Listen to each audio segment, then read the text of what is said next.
Mediasaurus. Mediasaurus. I was just gonna say Mediasaurus.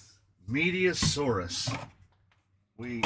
I mean, here's the thing. It's not like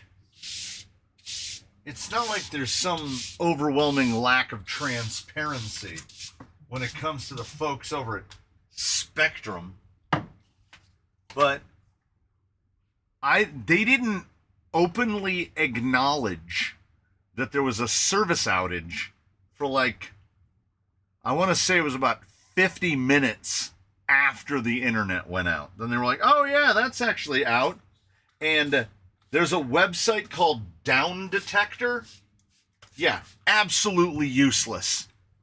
People have to report it. Well, no, it's like, no, Spectrum's not showing any outages. The whole city was out. 50,000 plus people, no internet, but no outages reported. So nobody reported.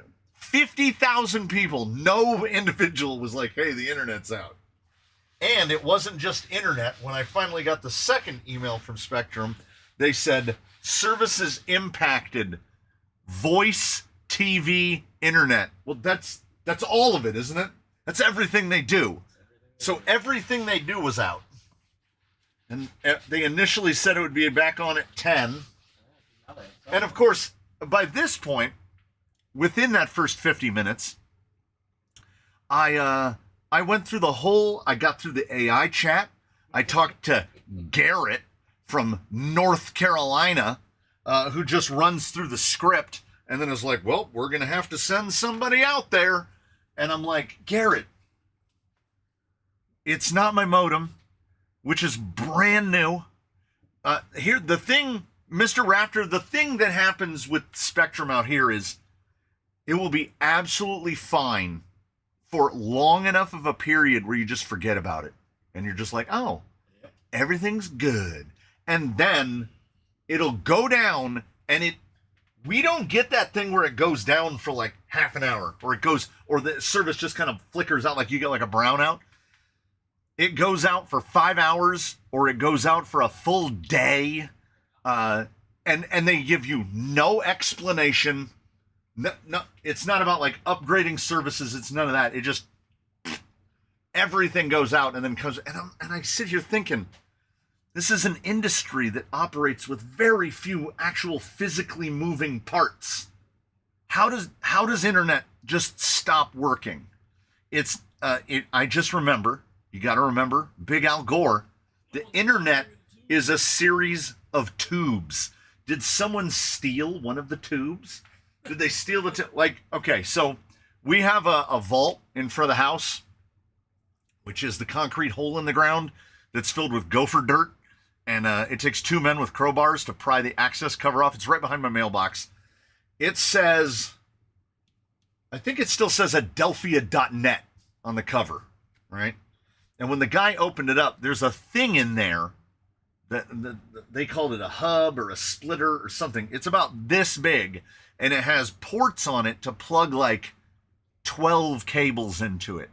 It has 2 cables going into it. My house and the neighbors on that side. That's it. We're the only people on this side of the street getting any kind of cable, whether it be for internet, TV, whatever. We're the only 2 people getting it. And that little switch or hub or nodule or node or whatever they called it looked like it had been pulled off of a shipwreck from a ship that sank 400 years ago. So they sent a guy out to replace it, and that guy was out here literally. I had the service call. They got the service back up and running, and the guy came out. He said, we're going to call a guy. Tech is going to come out here and work on it. He should be out here in the next 72 hours or whatever. There were 2 Spectrum trucks on the street in 2 hours, and they replaced everything in that box. And then fast forward a month, and the internet just goes out in the whole city for 5 hours. I like when you were getting the cable put in at that house, and the boss dug the trench. Dug the trench. Oh, yeah, it could have been one of the raccoons. Oh, man. Hizzy, I got so similar along in the spirit of internet boxes. Around here in America, we have these big green boxes that keep a bunch of pixies inside of them. They're like electrical, kind of like they keep the current stabilized. And we're an old part of this neighborhood, so we still get our power fed off of poles. We got the wooden poles outside. And everything up the street is all underground. So right actually in front of my house, the pole has like that 5-inch gray conduit where the power goes into the ground. And then it goes up the street and it goes into one of those green boxes that feeds it out to the houses underground. A car crashed into that box and we had no power for 72 hours. And the box actually caught fire and shot jets of fire onto the fence of the house that's right next to the green box. Those scorch marks are still all over that fence. And you want to talk about people paid by the job. They replaced like one of the doors on the box, the one that had gotten hit by a car. The side of the box still has the huge dent in it from where the car hit it and all the scorch marks from the fire. They didn't bother to repaint it. They didn't replace any of it. I was like, these guys are here to do whatever is the absolute minimum. Get it up and running. Hey, RC Zilla, starting off with a 5. One time I ran over the line with my lawnmower and they said it'd be a week for them to come and put on a new line. Went to Lowe's and did it myself. Back in the very old unfun days, when the only thing we had in our neighborhood was DSL, Pacific Bell Internet DSL, which was 1.5 megabit. The signal kept getting worse and worse and worse. And we kept calling Pacific Bell, now AT&T, and we were like, it's getting worse and worse and worse. And they were like, oh, no. Everything is fine on our end. When we run our tests, everything looks great. And I was like, oh, that's funny about that. It's funny that we can't even get the minimum advertised 1.5 megabit. And one day I was out trimming a bush, and I accidentally whoopsied right through the phone line to the house with a hedgehog, with a trimmer. Just cut that wire now. Back in those days, CK Graphics with a second 5. Because back in those days, DSL just came over the phone line. They cannot deprive you of service. So they can't say, oh, we'll have a guy out there next Wednesday. A dude has to come out right now. Because cell phones weren't super common then. What if we needed to call 911? So a dude was out there in a truck in like an hour, right? Boom truck comes out. He looks at the cable that's cut. He looks at it and he goes, oh yeah, this cable's bad. He's like, they should have changed this. I almost lost my mind. And he goes, as a matter of fact, the junction box is on the next pole over. I'm going to pull cable all the way from that junction box over because it all looks bad. He replaces all the junction, all that wire, and we never had another problem with that damn DSL until DSL was finally the slowest thing available and we moved on to other internet. From that day forward, it just worked perfectly. And they argued with me for a year, at least a year. Our internet would go out at least twice a week, just completely drop and then pick back up. And then that guy came in and put in all new wire, and then it worked. And now I feel like I'm getting I feel like history is repeating itself because every time Spectrum comes and fixes something, it works and then immediately stops working again. So this time, though, when they did it, they fixed it so good, they knocked the whole city out for 5 hours. And now, I got to remember to cancel my service appointment because clearly I don't need that. Make him show up anyway. Sputter with a 5 and RC Zill with 2 more. Building the Sawtooth back 1, 2, or 5 memberships at a time. We peaked, I want to say, during the flurry. That first flurry at the beginning or middle of July, we peaked at 540, which is the highest it's ever been. And we drop about 80 a week. So yesterday we were at like 363. It drops. It drops pretty fast. Links tier list. I hate them all. There's no such thing as a good link. Flying Pygmy Hippo I've seen. No, I recognize these. Jipper One has been a member probably 6 or 7 times.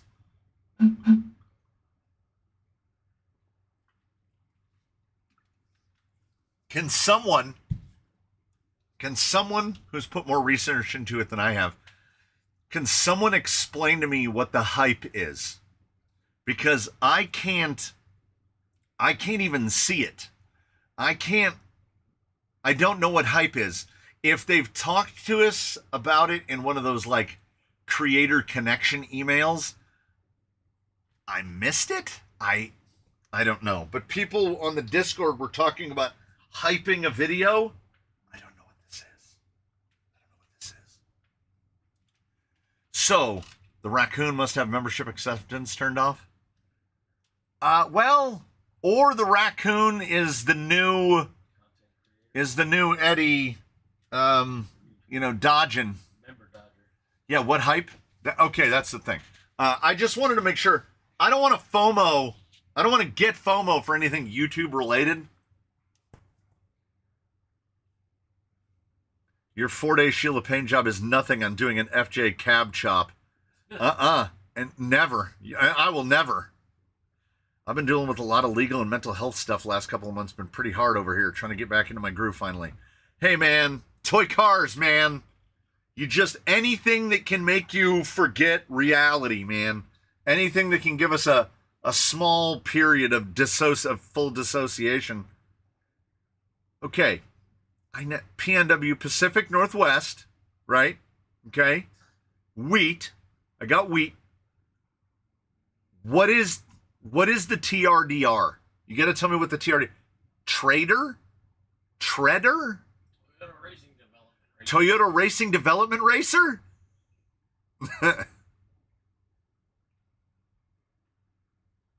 Oh. All the hype I know about is a guy getting his butt kicked by Raja. Oh my God. Oh my God. Sucker beat. For whatever reason, that came in my feed like immediately, right? So I got to see before YouTube started cracking down on everybody and blurring. Oh, he gave us the most. I quote, I buy and sell wheat for a living. So it is Wheat Trader. Well, there you go. Now I know.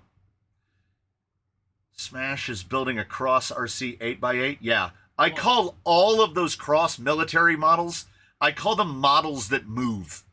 That's not an RC car. It's an RC car in that you can control it remotely, but even on the HC6, the bed, just the bed, was over 100 pieces that had to be glued together. That's just a model. I was building a styrene model that was going on a metal chassis, and for anyone curious, the HC6 will get finished. I would like to finish it before 2026. I've just come to the conclusion that I have to buy 6 wheels for it. Those cross wheels are impossible. They're impossible. I have tried to mount 3 different tires. I've tried each set of tires. What I do is I have a little bit of spare time. I will drag the box over. I will say, okay, let's try the cross tire with silicone in it. Let's try the Proline Grunt with a foam in it. It doesn't matter. I heard somebody mention the only way that you could get it to where I just got we're happy to report that your internet service has been restored. Good job, guys. 20 minutes later. Good job. Yeah, almost 30 minutes later. Well done, Spectrum. Someone mentioned that the way to get the cross wheels to work is to basically glue the beadlock, glue the faces to the wheel, and then put the bolts through and clamp them together. I don't know, RCZilla with a 5. That takes RCZilla, what, like 8 or 9? 10? 13?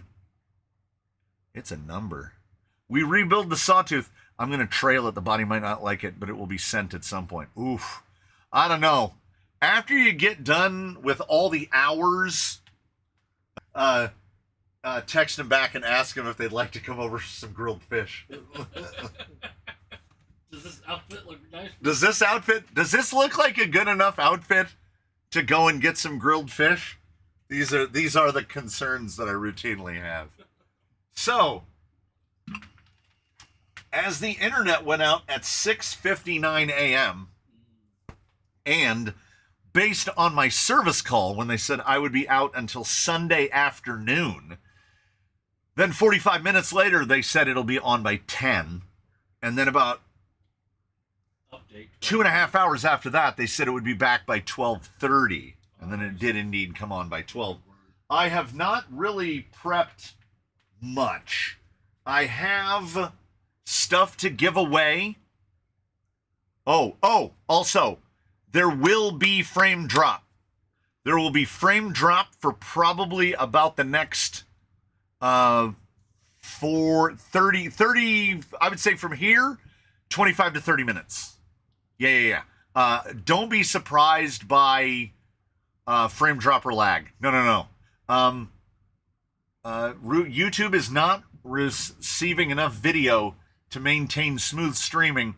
I don't think that that's internet related.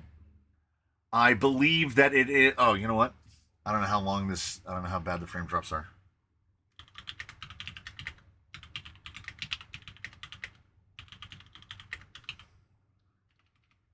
Or uploading videos and chatting, live streaming.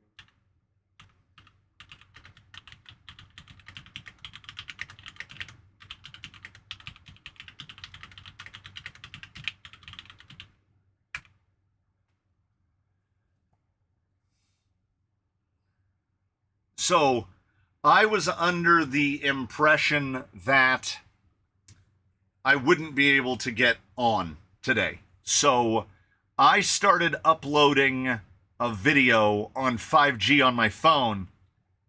Don't even bother. Yeah, we've dropped 8.5% of frames, and nope, the drop is still going. The drop is getting really bad. 8.8% of frames, drop back down. Yeah. We're close enough as to be about 10% of frames. So it's going to be chopping a little bit, probably until around 1 p.m.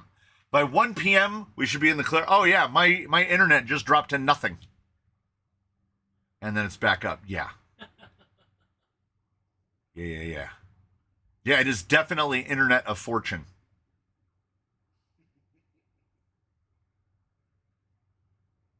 Video is about 30 seconds behind you typing out that message. Wow. Huh. Wow. And just think what I could do if I knew. Oh my God, the speeds. The speeds are terrible. If we were in Europe, just think of the damage. It's so bad. So the neighborhood alert. Best internet near on the area map. I have Spectrum, and it always seems to be going down. Yeah. As of this summer, it's been pretty bad. Did you check out the Labor Day deals on A-Main? Jerry the Raccoon, I can't believe you're coming at me like that. I've had spotty internet for 25 minutes, so I have absolutely not been on A-Main. I haven't had I managed to watch some Instagram. I asked this knowing he didn't have internet. Oh, why I oughta. And also, here's the deal. So, I have a second streaming setup. I don't know how much of this is going through. We're hovering right at 8.8% drop frames. So, I have another streaming setup so I can stream PlayStation stuff. I don't know if anyone is interested, but I'm going to do it anyway. We'll have a test stream coming up in a couple of days. We'll see. I genuinely want to see the differences because the internet has to jump through a bunch of pixie hoops to get to where we are here, whereas my PlayStation is about 8 inches from the modem and the router in the house. So I want to see if we get the smooth, glitch-free connection. It's still sitting just under 4,000 drop frames out of 44,000. Yeah, it's not great. So we need to dig a trench and run a Wi-Fi That's not wire great. out here? Well, someone just asked, are you able to run live YouTube via a phone wireless carrier, via hotspot? I mean, I get you. Stream hotspot. We were about ready. We were about queued up to stream on the hotspot, and this came back on. And I couldn't figure out why my hotspot didn't work. And then the blind guy over here goes, did you tell Verizon you want to use your hotspot?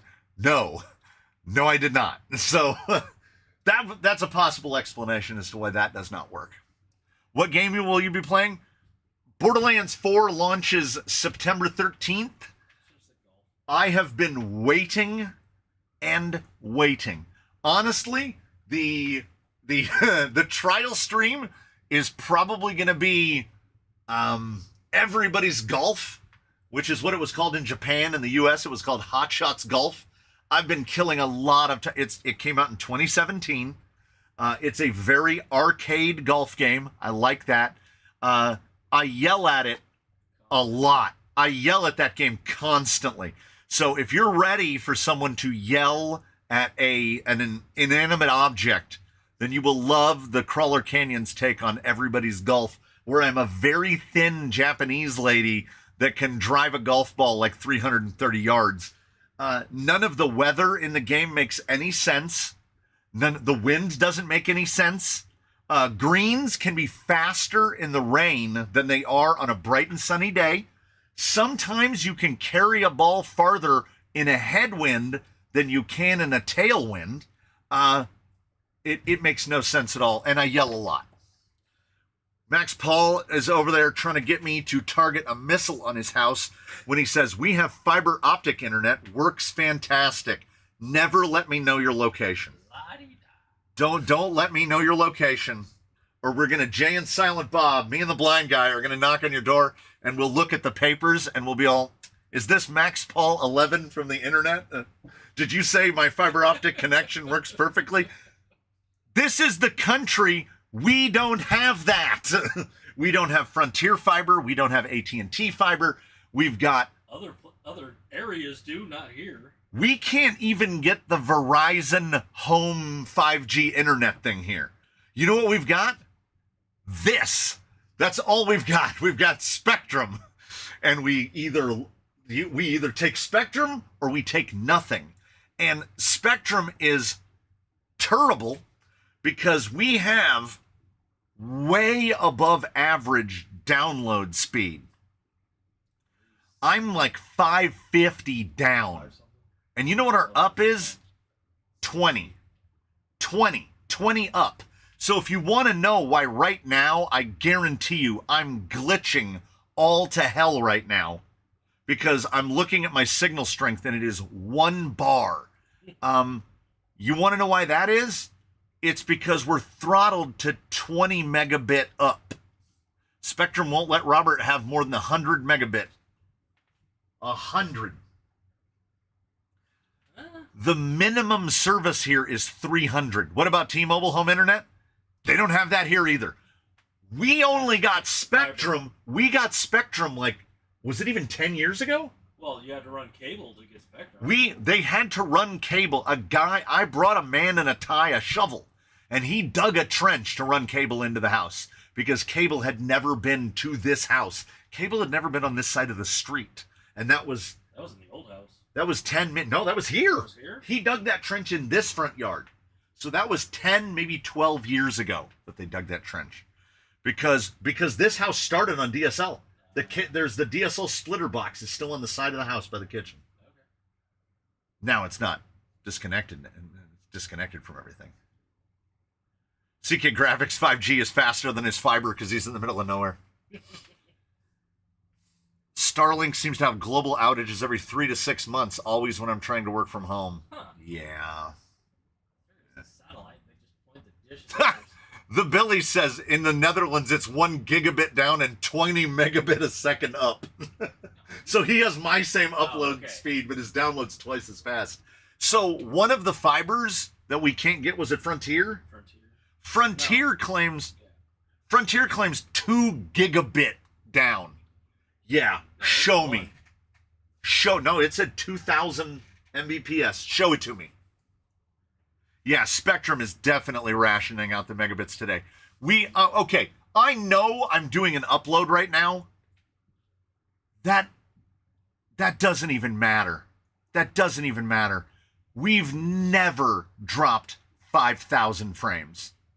This is crazy how bad this is dropping. So the internet is back up. I didn't run a speed test because I was like, I don't want to mess with the speed. Oh, I can actually check. 29 minutes left. The video today is, oh, look, here's the spoiler. There's 97 of you. Here's the spoilers. Saturday, Louise Griffin. Monday is Reef's Saber. The others are filmed and they're on the computer, but for some reason, I haven't uploaded them. I can't imagine why I wouldn't have uploaded them yet. So there's another 29 minutes on episode 5, and we will see. But then I'll pop right up and be going full speed. We got 5,000. We're running right where they want us to be. Boy, we're closing in on 10% drop frames. Even downloading an HD movie, depending on where you download, I rarely see anything over 100. Yeah. Miata commuter with a 5. And I'm waiting for it to load.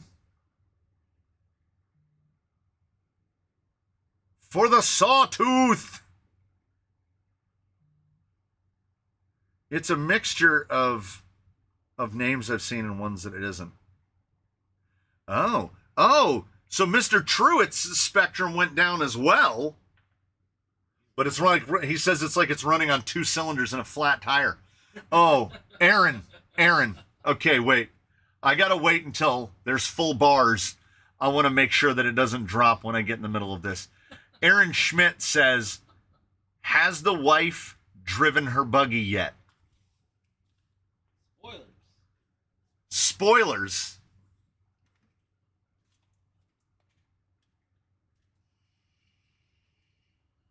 Yes, she has. And she did it. She did it good. And she said that she felt bad. And I said, no. Don't feel bad.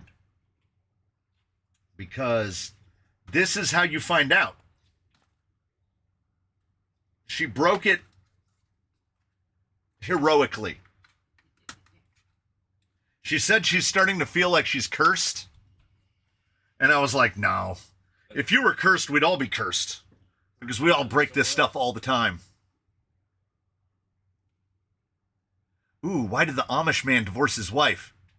Oh, I can't wait. Come on, I need to know. Internet drops. Boom. I never find the answer to the joke. I'm searching it for on the internet. I can't find it anywhere. Yeah. Robert says he's cursed. My curse tends to come, it ebbs and flows like a tide. I will go, no, not Tumbledore. I will go months and not break anything. And then every time I go out there, I'm breaking something. Every time I go out. And it's never, thankfully, fingers crossed, it doesn't seem to be the big stuff. It's just like a pin break, something snap, rod ends all the time.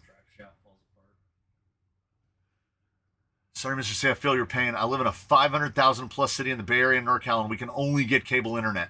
Nobody else offers anything else above a major freeway for miles. Yeah. Oh, that's good. Why did the Amish man divorce his wife? She drove him buggy. When I read it in my head first, it went real Jamaican. She drove him buggy. She drove him buggy, man. You know what I've lost? My mind. You know what else I've lost? My little drill. I was doing, Did you just put screws up with it? yes. Up there? Oh, I remember. So, garage one, the primary garage, the problem of it is I put the radios right in front of the rigs. So, like, here's the rig, but imagine it's right side up. Luffy, no. And then the radio sits like this. The problem is when I'm dragging them off of their little sliders, a tire will grab a radio, and I've dropped a lot of radios. That's why a lot of the radios here either have broken antennas or no antennas. So then when I started printing out these fellas, can anyone tell where my printer ran out of filament? Can anybody? Is it noticeable when my printer ran out of filament and I changed it in the middle? Is it a different color? It's completely matte. It looks like I spray painted it. Huh. This is Creality. And this is Amazon Basics, which I found in a drawer. I didn't remember ordering it. They're both PETG, and it was all I had. And it was either that or wait for Amazon to deliver the next spool. So there's that spool. Hey, I thumbsed up. Well, banana thumbs will do that. CK Graphics has got $295 down and $299 up. I would trade you my $550 down for your $299 up readily. Nice. So what I'm doing is I'm screwing all these guys down in front of the rigs so that it's now much more difficult to knock the radios over. So I've printed almost 2 full spools of filament in just these. The wife seems to be on board with Yukio. I think it's a great name. She wanted to drive it earlier. As soon as I reminded her who Yukio was, she was like, yeah. What do I think of megalithics? I think if you don't care what they look like, I think they are about the best you can do. We have now crossed 10% frames dropped. We have 22 minutes left. 22 minutes left.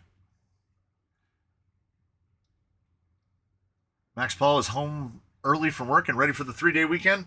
It's all weekends when you're technically unemployed. I should amend that. I'm not unemployed. I'm a non-participatory employee. So my schedule is determined by, like, I've definitely said this before, kind of often the only way I know it's Friday is that I live stream on Fridays. When you're blind, you don't know what day of the week it is. And that's genuine Axial. That was a good one. That was a good one. She's not a quitter. She does not say die. Also, I know I'm in the minority, but I like the look of Megs. They're not attractive. They remind me of the art of H.R. Giger, the alien guy. If you can get past that, whew. Did I miss the way her rig broke? No, you'll find out at 4 o'clock. So, I was putting in an order for things and stuff. I may have just found a problem with it, though. So, I spent money that I wouldn't ordinarily spend. I am a cheap shock plier guy. And then I get on here and I lament over the fact that I go through a set of shock pliers. Once a year. I'm lucky to get 6 months out of them now. Any chance of night cabs? I mean, I could. I'm giving cabs a couple weeks off because while I'm not a big analytics guy, Okay? While I'm not a big analytics guy, there are some analytics that I'm afraid cannot be ignored. And those are the analytics of the sort where so there have been 20 uploaded episodes of Cabs. The view numbers between the first one and the 20th one, you can watch a steady descent in viewership to where the 20th episode got 70% less views than the first installment. Huh. And I just... It's difficult to motivate yourself. You just have to call it something else. Yeah. Heads up challenge.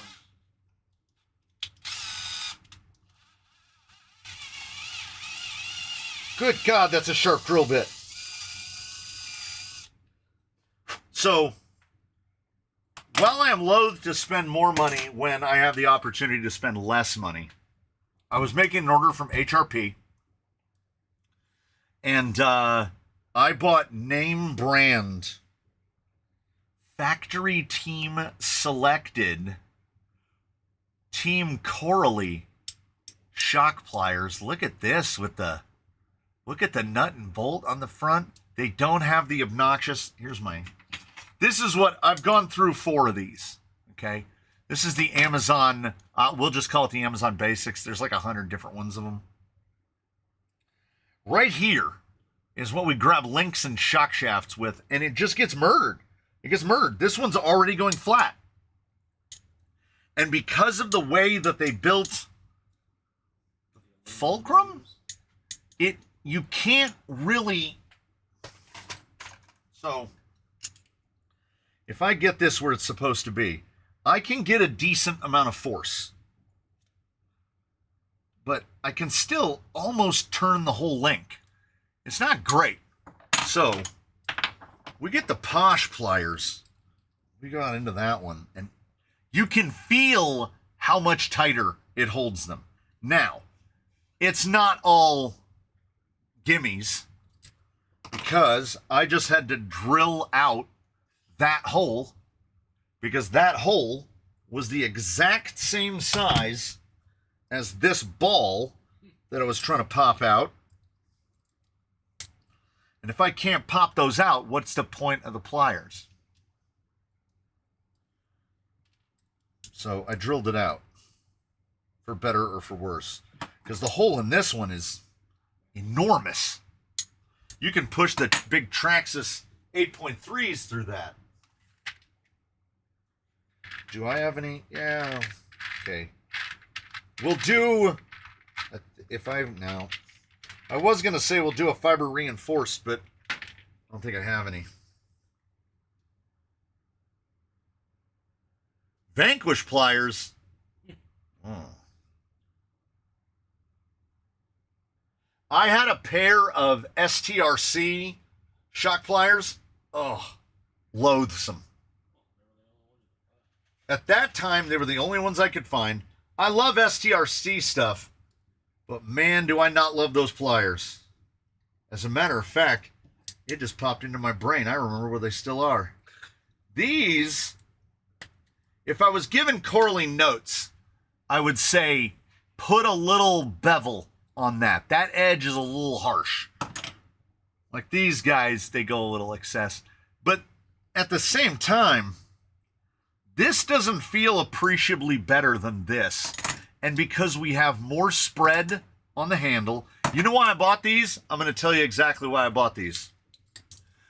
Because I had these open in a window on HRP, and I scrolled through Amazon looking at shock pliers, and none of the shock pliers on Amazon look like these, which means I can't go and buy a $12, $15 version. I distinctly remember the first pair of these knockoff ones I bought costing under $10. And now this kind is like 20. We're up to 12% drop frames. If any of this is coming through, we're up to 12% drop frames with 16 minutes remaining. Mr. C, I picked up a TRX4 Sport on the super cheap, wanting to use it just as a loaner. What is the minimum I should do to it? Cut and sipe the tires.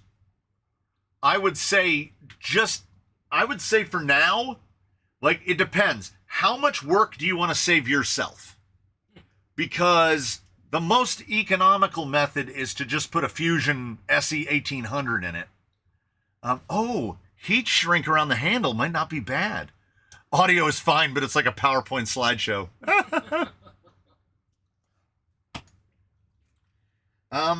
Like the stock servo is fairly fine. It'll get the job done. Realistically, you don't need to do a lot. 5 bits for your rig.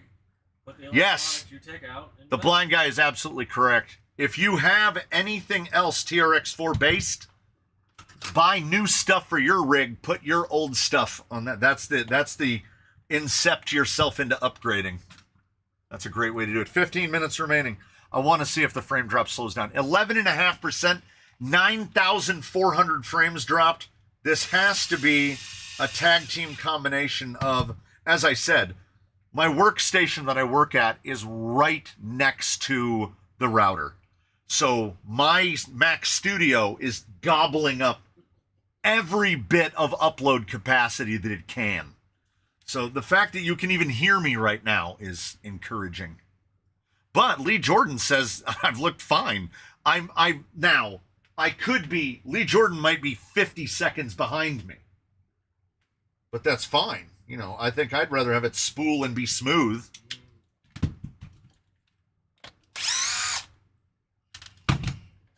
I didn't tighten any of these lock nuts down. Yeah, you should put the stream on your phone and see how choppy it is. So like I told her, it's easy to fix. People say I look like a magician because every time the frame reloads, I'm holding something different in my hand. Is Sandy still on the Sox servo? No, Sandy is on a blue case. I could make Sandy just appear as if by magic.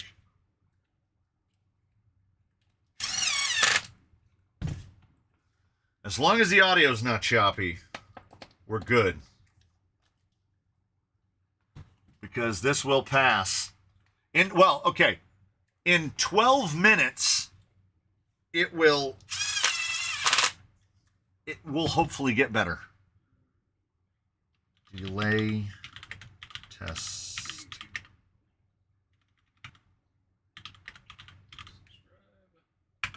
All right. Transmitter is bad on the TRX4, no endpoint adjustments. It actually does have endpoint adjustments. It's just really, really annoying to get to it.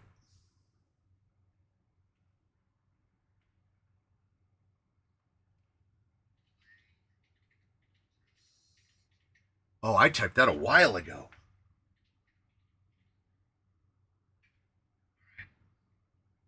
I'm counting in my head.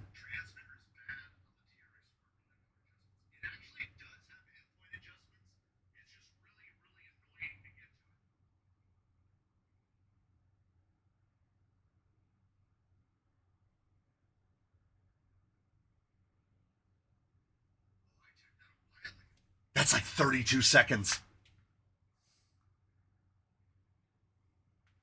And it's different for everybody. Aaron Schmidt said 26 seconds. Benjamin said 40. RC Zilla says 13. I counted 32 between when I heard my own voice and then when I heard it come out of your phone. How do they know how far back they are? I don't know. Apparently the chat isn't delayed. Okay. Still, I don't understand. I don't know. No one fully understands how the series of tubes works. Well, how you can know how far out you are. Well, that time I just... Franco Tarantino said 4 seconds is all he's got. Chat is living in the future. 9 minutes left. The upload is speeding up inside.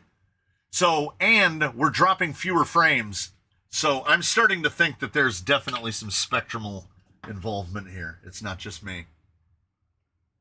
Chat is the time machine.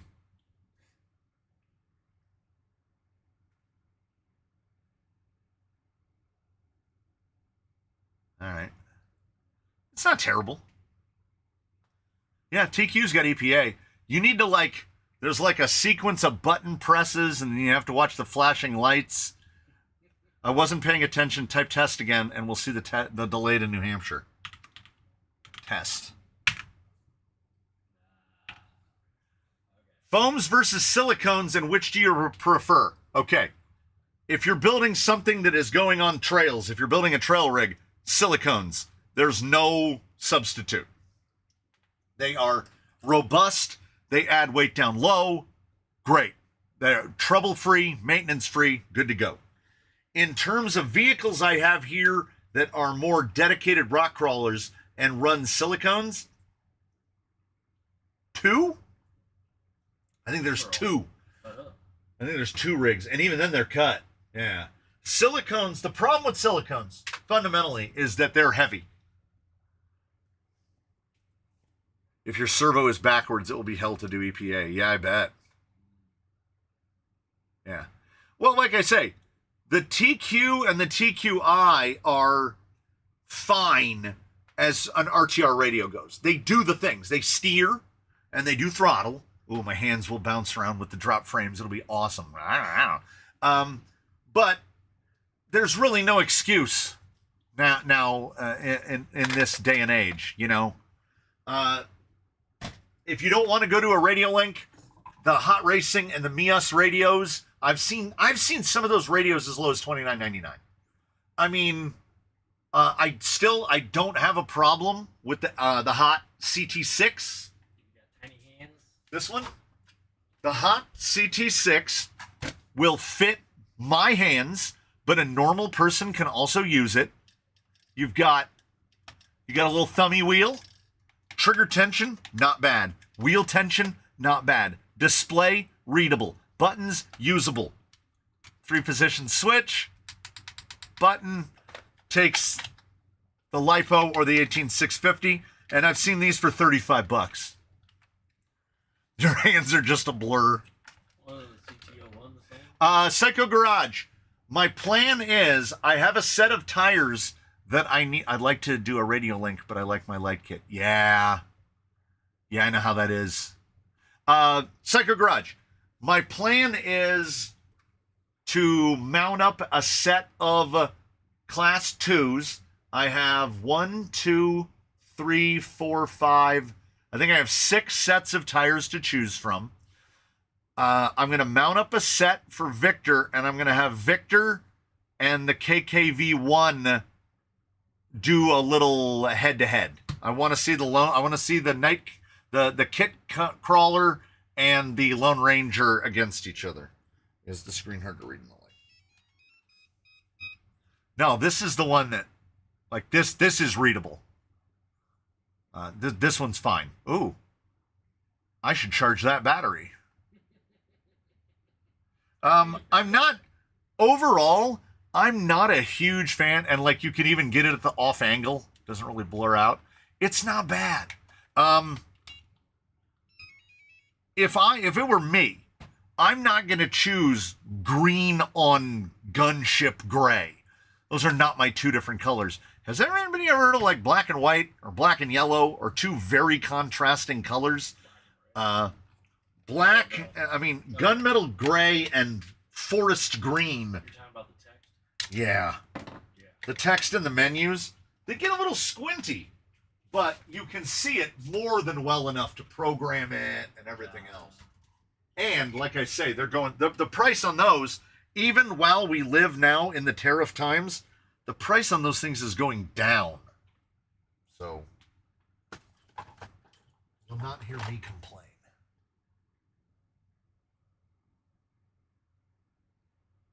Is that one better than the Mias one to see the screen? Their screens are almost identical. I think the Mias used a different color scheme. Here's the deal. Here's the long and the short truth of it. Guys, I can't remember. The Mias and the Hot Racings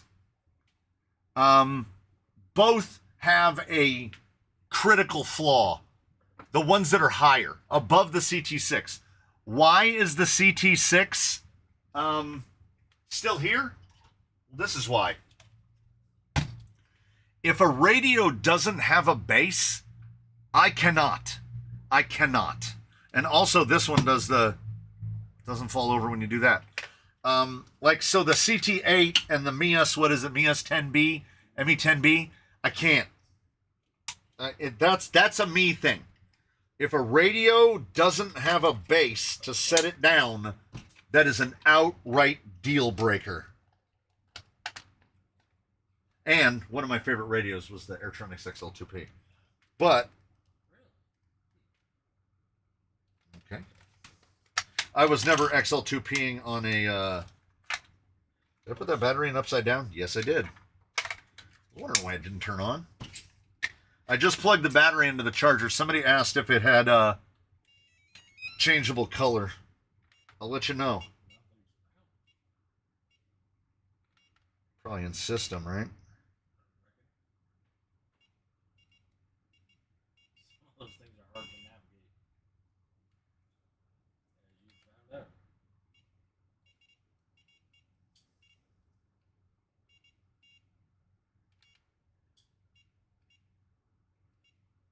Direction, program, linearity, ESC setup, service. Button definition, remapping, fine tuning, select name, copy, reset. Now, if mix, radio, pairing, safe control, post-back training, system, joystick, timer, about, reset. Yeah, if there's a menu for how to change the color, the screen is the base on the 10B. Whack! If there's a menu in there that changes the colors, I don't know what it is. The 10 channel has cruise and a secondary wheel, but it also doesn't have a bass. With 3D printers, you can make one. Bottom option in system setup. The bottom option in system setup is reset. System. Mine is setup lock, which is off. Shut down language, sleep time, sleep bright, LCD bright, reminder mode, and battery type.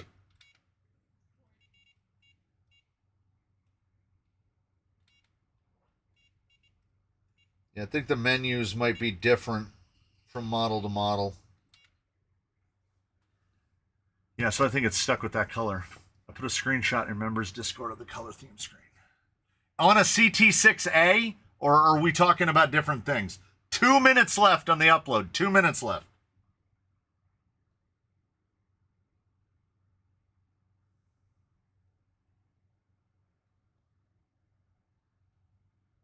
Oh, yeah. No, your screen looks completely different. So that's got to be on the 8 or the 10.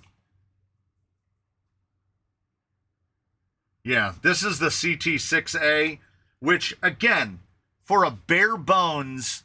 Yeah, the ME10B and the CT6A are going to be pretty different.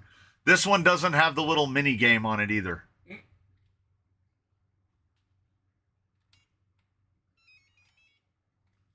But it works.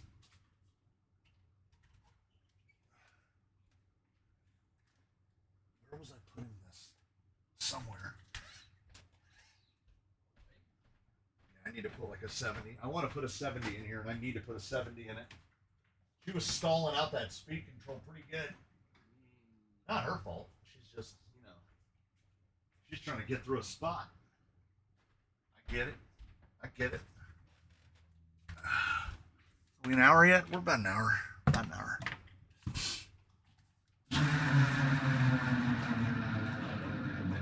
Look at that. Look at that. Look at that.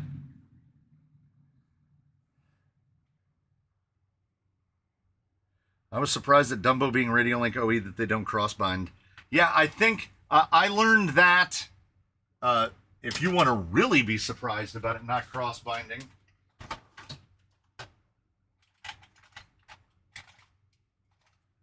Diggy dig dig. Dig diggy dig. I can find it. Did I take it out? The cross receivers are just, well, Radio Link receivers, and Dumbo makes the one for the cross. It's literally the same receiver.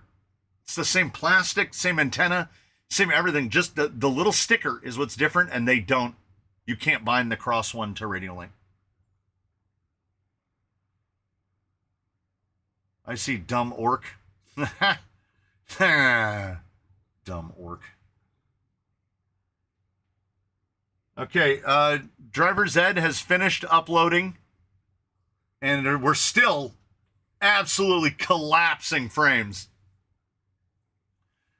Just shy of 12,000 frames dropped.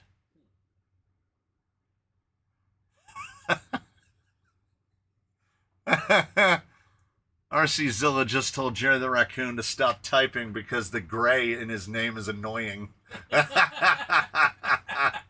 That's... It's just mean. Me.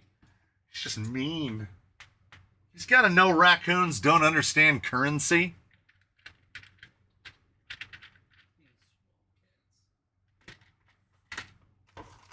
Good old swamp kitties. So, what have I mentioned? I don't know. Well, you need to mention they still have the tires on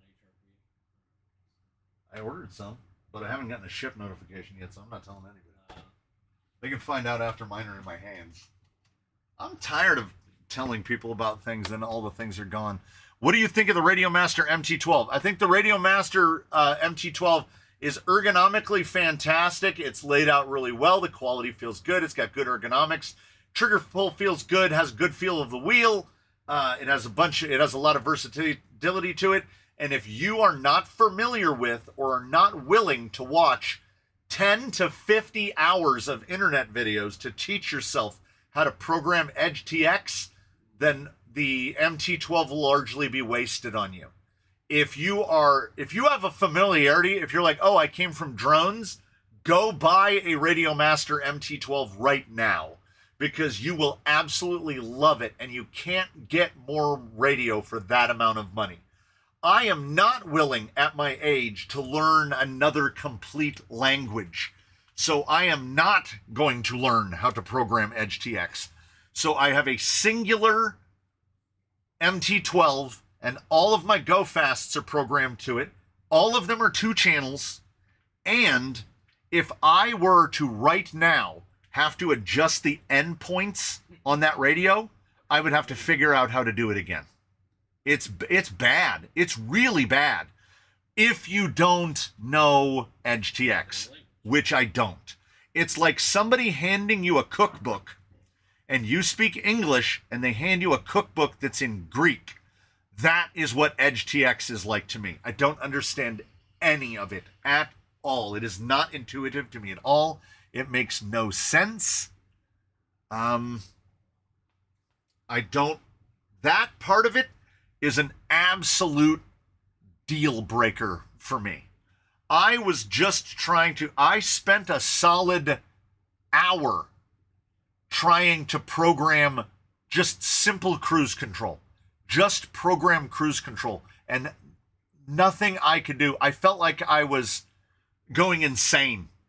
I felt like I was doing the same thing over and over again, expecting a different result. Some of the menus are utterly inscrutable. They don't make any sense. Also, oh, good God. Channel 1 is throttle, and channel 2 is servo by default. You can change the channels, but by default, when you plug everything together, channel 1 is throttle. Channel 1 has never been throttle, but apparently on a drone, channel 1 is throttle. So I can't. So I use mine for Go Fast. It's great. It has a beautiful carrying case. It runs on multiple power sources. I can throw 5 rigs in the car and throw 1 radio in the car. And it's great. Hey, Bonita Creek. Zilla sniped Bonita Creek. Bonita Creek back in the members again. I mean, I haven't put out any members content in like 2 months. But when do I have the time? I put they come surface style now. I mean, that's great to know, but it doesn't help me. Because every time I program one, and if anyone suggests that I take that radio and try to figure out how to update the firmware on it, you're getting Jay and Silent Bob as well. We'll come to your house. We'll come to your house. This is supposed to be fun. I have only just now, think of how far I've had to come to the point where I replaced filament mid-print. Think of what that means. If you're a 3D printer guy, that doesn't mean anything to you. Think of what it means respective to me, though. It's all about control delete. Oh, no.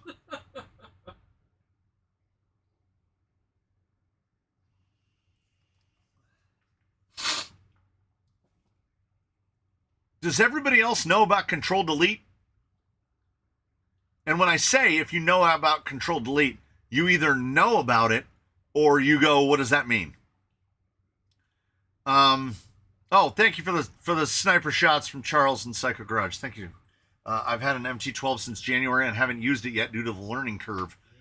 There you go. There you go. It's nothing about it is intuitive at all. If the menus suck for you, don't try to update it. You need to update the ELRS or 4-in-1 module and also the controller itself. Hell no! I imagine if it's your first radio. No. Okay. You know how I have a Printern, Matthew, who the only reason that I have stuff like this is I will either send him an STL or he will prepare it, and then he will send me a G code. And then I just literally put it on a memory card and I stick it in the printer and I go. That is the level of printing I'm at. The only way that MT-12 is getting updated, if somebody shows up and says, oh, I know how to do that, I will throw the radio and the laptop directly at them. And then they can program it for me, update it, do all the stuff, and then I won't have to worry about it. Here's the thing. I don't want to know how the sausage is made. I just want to eat something delicious. Sometimes, look, I've related this to a couple. Henry, you're pushing your luck. Somebody blew. Time Henry out for 90 seconds. Give to Henry a 90-second timeout for being a ruffian. I was driving the wife home. We had to go to TJ Maxx, and I loathe going to TJ Maxx. And there was a Jeep in the turn lane getting onto the freeway right next to us. And I looked out the window, and I looked down, and I said, oh, hey, Patagonias. And I guess I've gotten to the point now that I can recognize a tire, and then I look at the rack right here. So when I look right here, okay, I can't see the fronts. I can't see the sides of any of them. Aztecs, 1905s, Sabres, Geolander XMTs, Megalithics, Iron Rocks, MTZs. Those are pins. Those are the guys that are good and terrible. Like mixed racing pins, gravel stage, KLR V1s. Those are those Griffins. Pitbull PBX ATs. How does this happen? How does this happen? Where you just like, what has been booted out of my brain that now I remember what tires are by the shape of their tread? Infuriating. Yeah, Svax says the same thing that's happened. Since getting into crawling, he can ID tires and wheels on the road suspiciously well, too.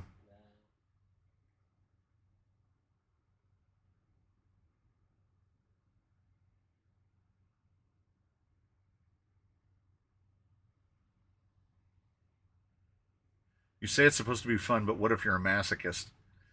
Didn't consider that, did you? Yeah, exactly, Mr. Raccoon, exactly. I wonder what information you pushed out of your brain to remember all those tires. Would you say that the Endura S5 is an upgrade to Proline G8? Now, see, Robert, that's a good question. That's a genuinely good question. That's the kind of question I like.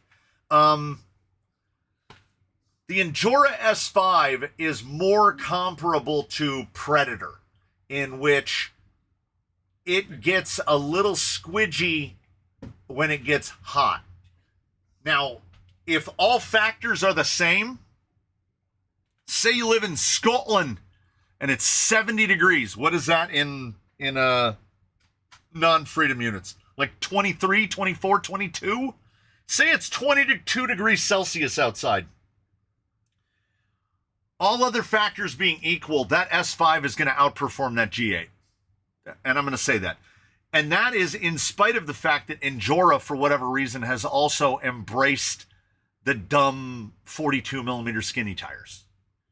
I would love Endura to come out with some... Endura! I'm directing this to the heavens. Endura! Please, make a normal tire.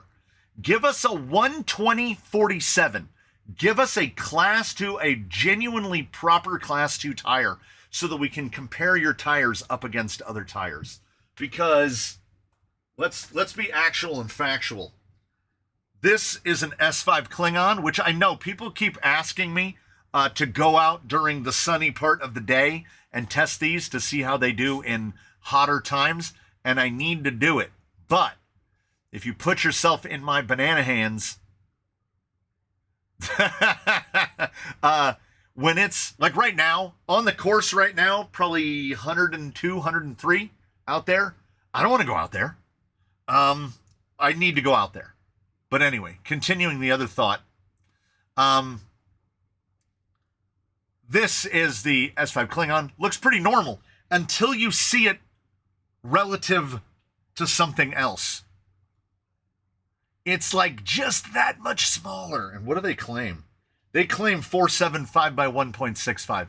Hell no! On no planet are you 475 by 165. Because that is. And you're 4 millimeters narrower, probably. They run skinny and they run short. I just want some that are normal sized. I'm running Kraken Claw and Swamp Claw with blues. There's a Suzuki Jimny around the corner with an off-road prep and looks like it's got deep woods on it. Hey. I did that the other day in the car. My wife was like, ugh, you have a problem. Who doesn't? And Nitto whatevers. Yeah. I've got the memory of a flatbed truck. Put one thing on and something rolls off the other side. I need some 2.2s for my buggy. Kind of want to get the RC four-wheel drive Baja Claw, but they are expensive to me. No, I mean, the Baja Claws are expensive. My wife hates the man I wish I had my crawler. That looks like an awesome line when we were in the New York City Big Park. Did you just say New York City Big Park thing? Central Park? That's awesome. 22 degrees in Scotland for like 2 days a year. Nobody Scottish goes out in that sort of crazy heat. Hey, Scotland, it's 79 degrees Fahrenheit inside this building right now, and it's honestly pretty comfortable. I am going to try reversing my fan. Oh, if I sound different at all, and we have basically stopped dropping frames. We stalled out at about 12,000 frames dropped, and I've been watching it. It hasn't been moving. So the upload was eating most of it. Does my voice, is my voice echoing anymore at all, or does it just sound the same?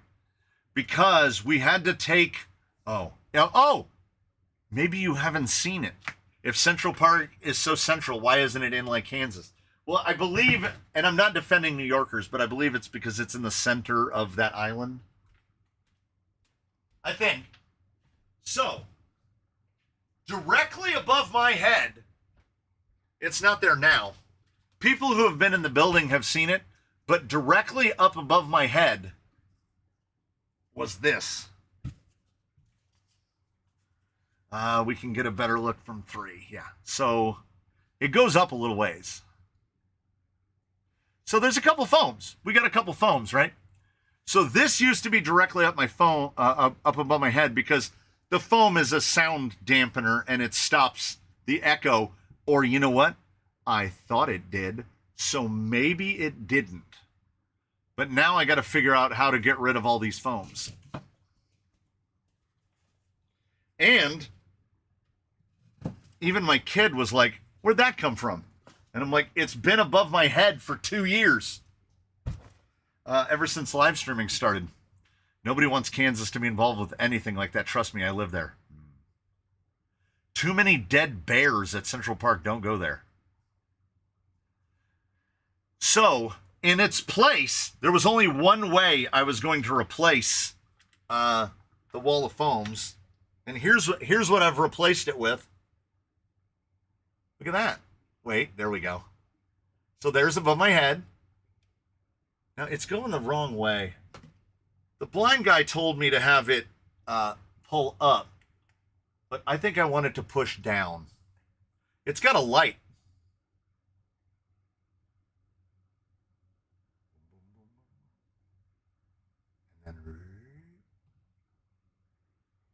They should make more fans like this. Oh, that feels so much better. Now what you need to tell me is, can you hear it? So the fan is blowing on me now, and I feel cooler already. But can you hear that fan? Coat the foams in concrete to make barriers. I already have. There's a big pile of them out at Mavericks where I dipped them in concrete. They soak up a lot of concrete. I would worry the foams could be flammable. Oh yeah. Well, thanks for putting that in my head. Yeah, for heat, you want to push air up. For cooling, to push air down. All right. Chuck, thank you. If you can't hear it, ladies and gentlemen, I am standing in the cone of delightful right now. Because this is why I was trying to find a what is marketed as a... Yeah, I mean, you've seen these before. It's a gazebo fan. They expect you to put it in a gazebo. This is on 4 out of 6 speeds. And if this can't be heard, then my life just got so much better. Oh, no, Mr. Scurvy, it gets even better. Okay, watch. Watch this area right here. We'll put something somewhat refractive. We need something that will, like, bounce light a little bit. Okay, we'll put this right here. Tell me if you can tell when I turn the light off and back on.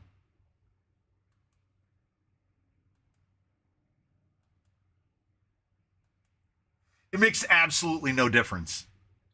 It makes absolutely no difference. That light is purely decorative. Now, maybe if you had look how fancy the remote is. 6 speeds. It's got a timer. You can change the color of the light does nothing. It does absolutely nothing. Now, the light does absolutely nothing because directly above our heads are 6. So 24 feet of LED tubes. So that little LED thing is just, it's decorative. Yeah, there are 5 lights. Yeah. Is that singular one your only fans? No, we have multiple fans here. I've got a Vornado. When is Mrs. C's cage build doing Wheelin' Wednesday?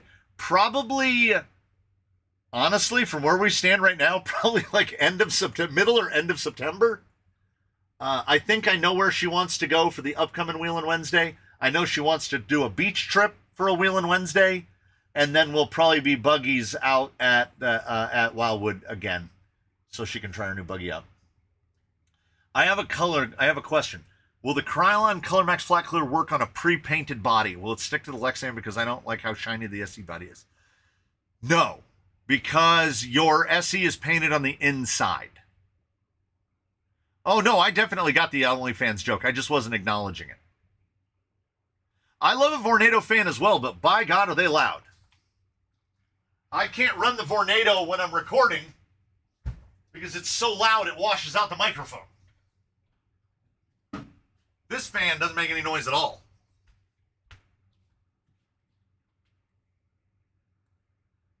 That's a long time. Yeah. Yeah, it is.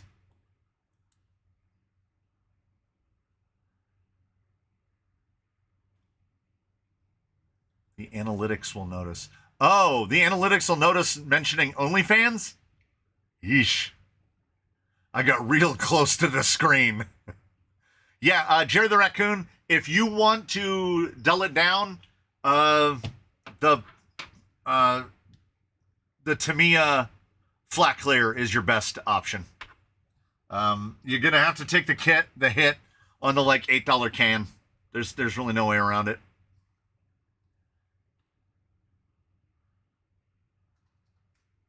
Need to take the Go Fast to the beach. I don't really have anything overwhelmingly beach suited. I've got short course truck. Well, I got a Kraton, I guess. Nitro RC26 has a question.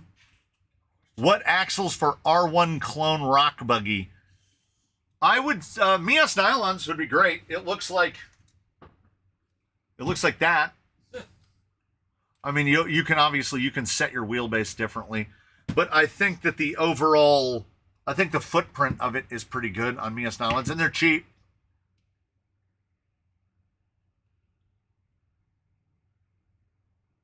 I bought 2 fans similar to that off Timo, and surprisingly they work well.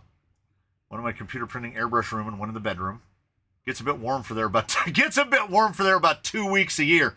That's a British flex right there. That's a British flex. I was hoping not to have to buy Tamiya can, but oh well, maybe the Labor Day deal in America. Yeah. PS55, take advantage of the sale. Did you get your PS Dark Blue yet? I think I have something very approximately PS Dark Blue.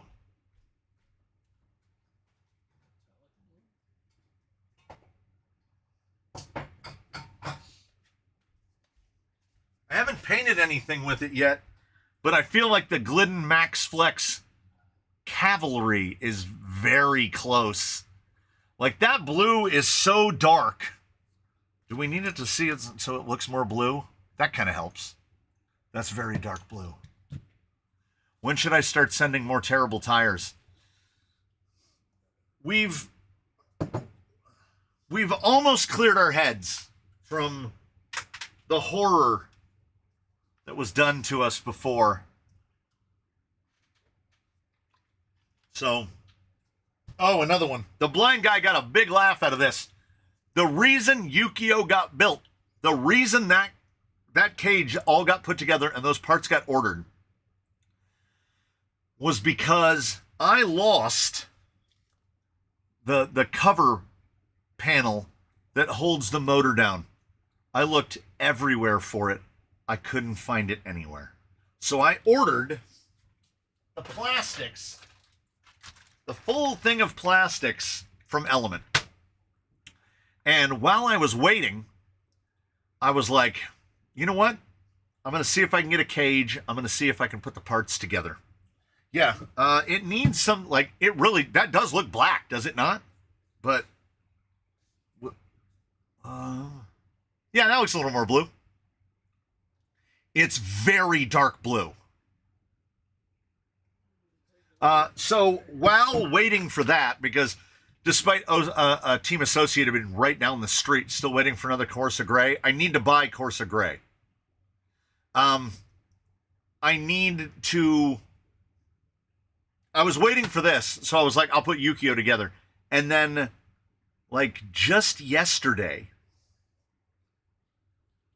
I looked, and need a little more light. Do you see what fell back there? You see it right now? How about now? Do you see it now? I lost that cover inside the vehicle and then built a whole crawler while waiting for that part. It'll all get used. We'll get back into it. We'll get back into it. We are at a point. We're at a point. We're not a midships yet, but we're at a point.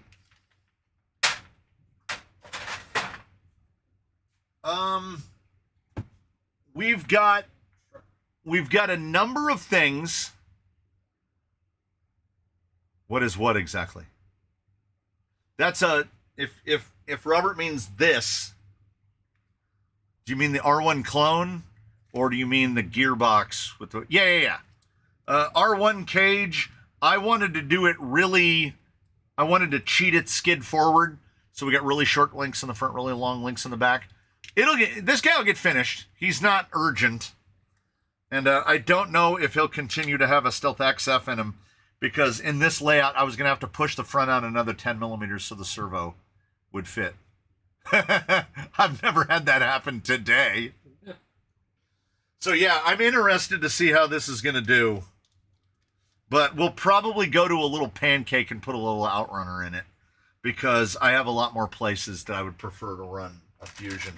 So we have 3 categories of stuff today. We have stuff that I'm giving away.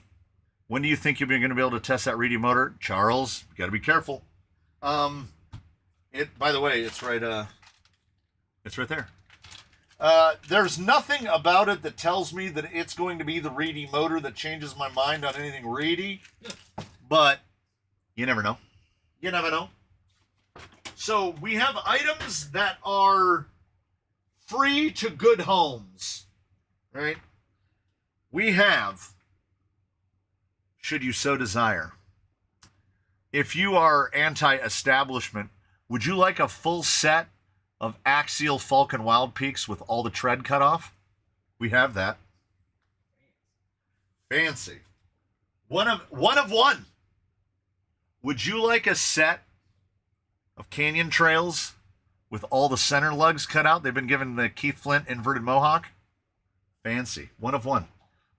You saw the tire rack, right? You saw the tire rack. Would you like some probably in the halfway area? These are fusks. These are not tusks. These are fake tusks. They're about half worn.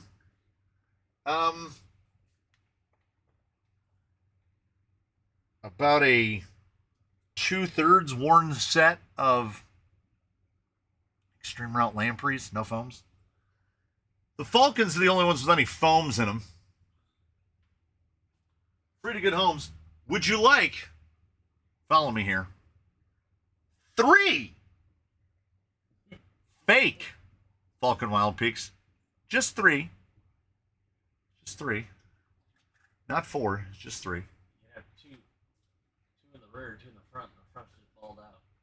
We have Toothless's old tires. We got Toothless's old tires, Durtrex fossils. I realized after looking around that we have 3 sets of fossils mounted, and then that's the 4th set. 4 sets of fossils is too many. Wait, can you include foams from the rack you're trying to get rid of? If you want rock hard foams, yeah. That's what they come packaged with. I don't know who this appeals to. These are Proline Hyrax 2230, 17 millimeter hex. They're Predator, and they are well on their way to Prolinification. These might last through the year. But there they are. And then above and beyond that, we have one that we're going to have to go to the wheels. And I didn't even open up the wheels. And then we have, I don't know. What should be, what's the What are our conditions going to be on the chassis?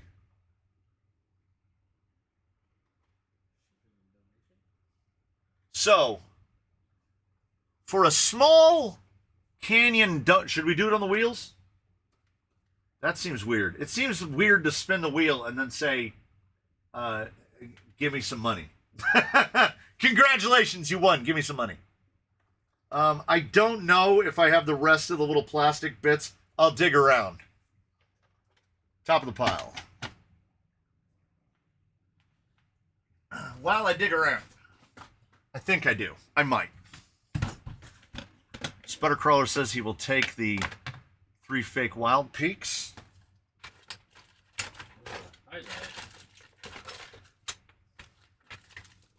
I know that it has a little electronics tray that I didn't use.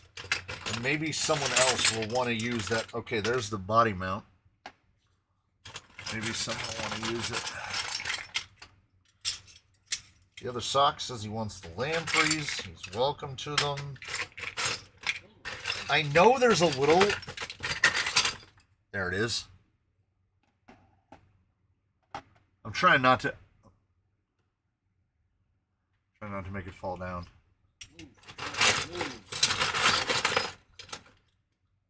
I don't know if there's anything else that came with it. I think that's everything. I think that's everything. We had a discussion.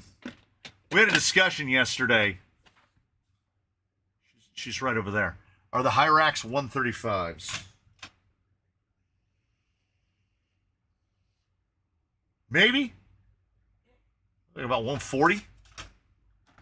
I mean, it would be it's a shame that he doesn't have like a tool that he can measure it and tell you what they are.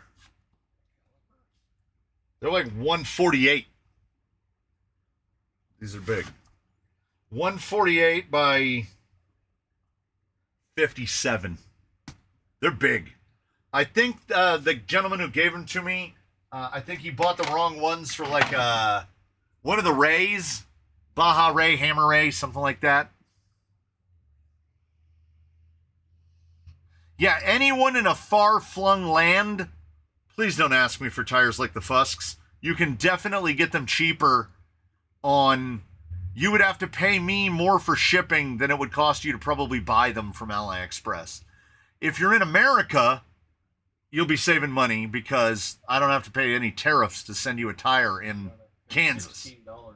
Yeah, so. Oh, and USPS counter rates have gone up again. So the last set of tires that I sent out, I sent them in a box. I want to say they were tires with wheels in them, and it was $10.65 to ship those. So,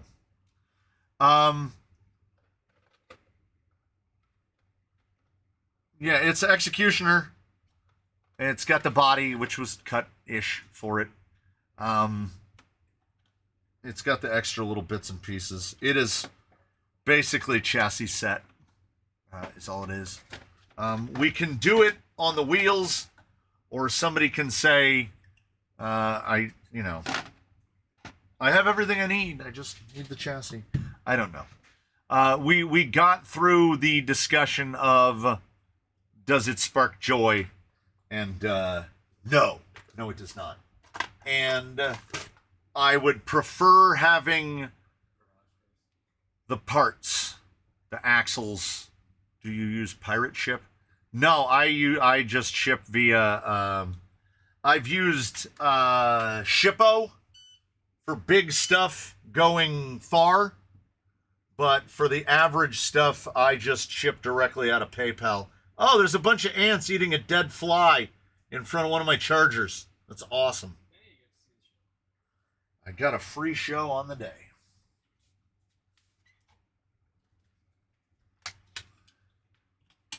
Right, Kryko says he'll buy the EXO. Send me an email. We'll make it happen.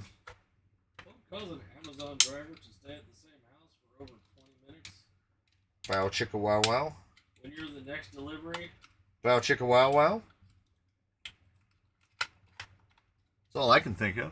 Something. You mean it's not actually awesome? I'll say this. Yes.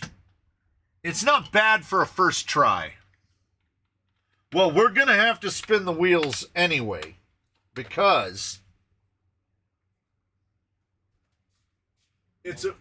we got to another point where we came to a realization, which is we have things occupying the same space for the very same reason that Kronk got given away, which was Kronk was basically the same as Tank, only I enjoy driving Tank more.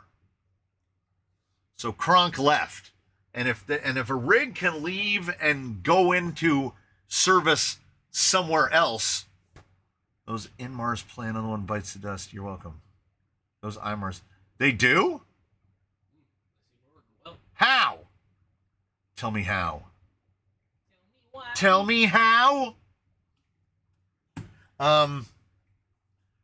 We got to the same conclusion as with Kronk, that we had a vehicle that is duplicating, especially now that I have the Lone Ranger here still at the end of the bench awaiting a garage, and we've got the kit crawler basically right behind Marie Kondo.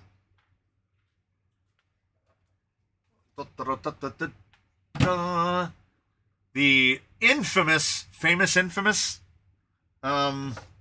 AliExpress, too much angle on the skid, the flopper, good old Xerox, 1.6 millimeters of shims. We remove the electronics and the wheels and tires. And other than that, it is as it was. It's got all of the matching oil slick, everything on it. This is proper slider stuff. It needs electronics, wheels, and tires. And off you go. And he's a pretty good performer. Look at that rear. Look at that rear caster angle, my friends. That's 25 degrees. 25 degrees. Look at these custom links in order to get the right length, because the links that came with the kit are 185, and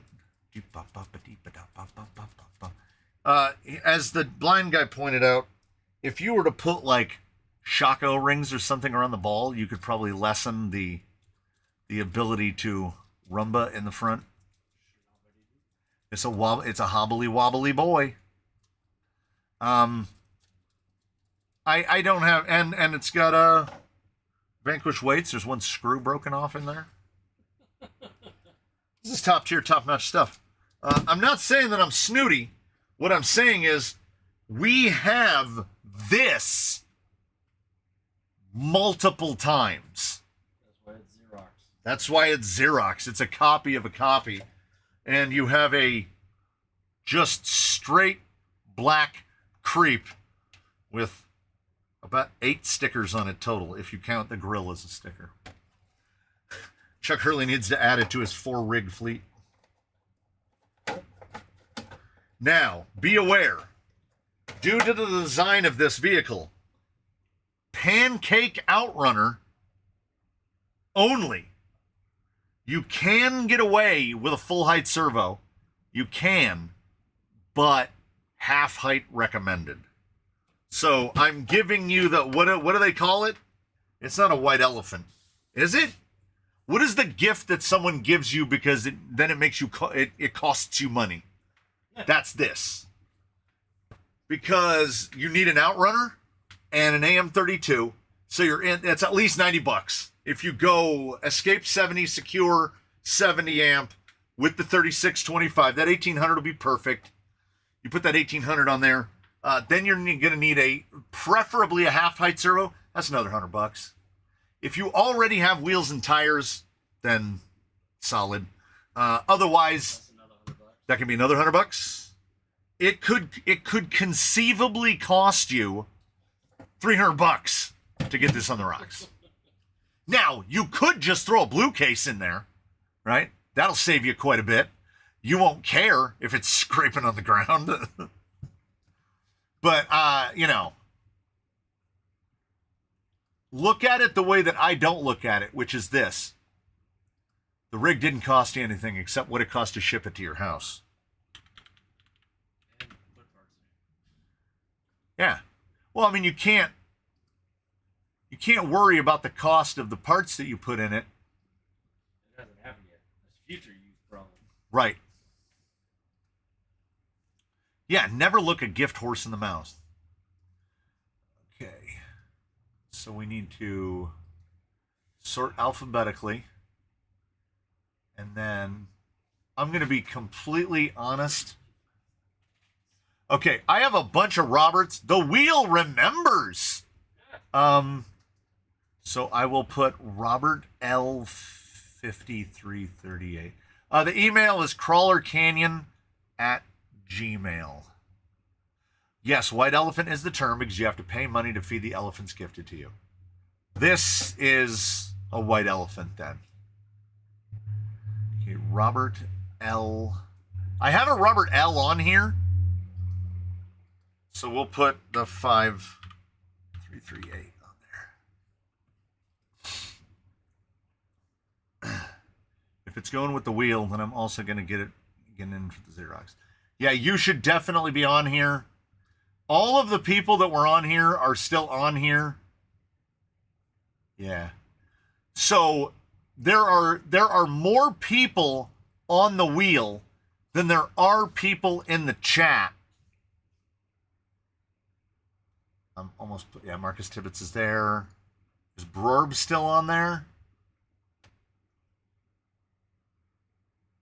Yep, in all caps, no less. Okay, Hizzy, which would be, what would you be on the wheel as before we went to the ats? Yeah, I'm almost positive Sam Stevens is there. Yep. Sam Stevens right between Sal Trippin and Scuba Steve. JSFEA is also known as, like, what, is there another name you might be on the wheel as? Is Neil Daniels on the wheel? No.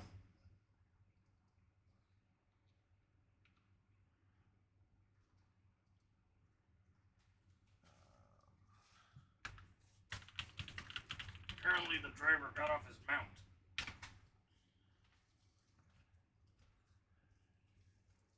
Mr. Scurvy might be on there as Jonathan D.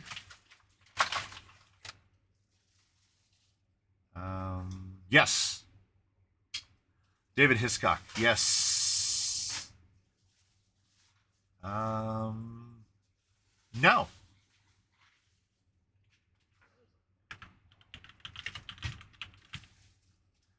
We're going to have to, like, if we only spin this, no other name other than JSFEA. JP Wirt and then Juan Valdez. I'm going to just do JSFEA and then it's what, 01? 01. Okay. CK Graphics. Yes. Sanctus might be on there as Yogi.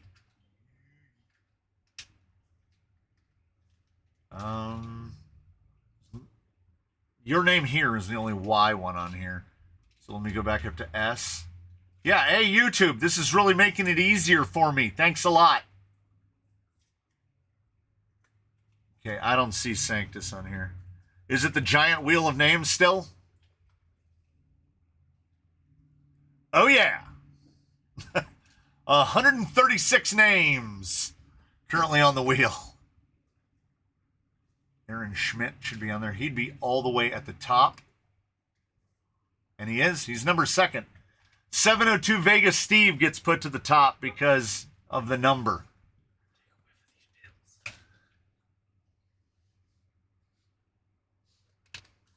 Horrible. What is that, though? What is that? Okay, Sanctus would be right there. I put it as Snacktus.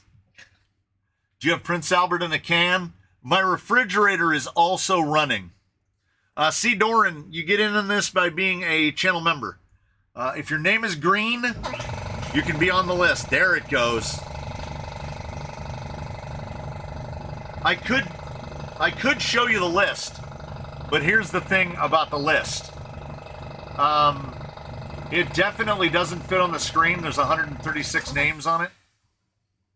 Sloth Squatch didn't see his name, and he is correct. It is not on here.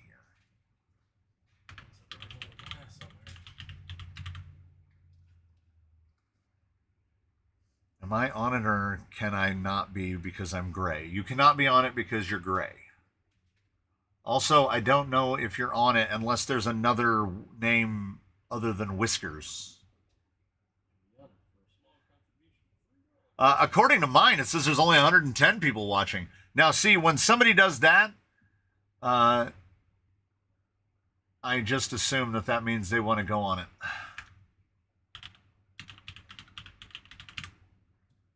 So, Mr. TJ Silver Jones is on. Curtis Knudsen, no way. Wow. I'm going to go full. That is a name I've not heard in so many years.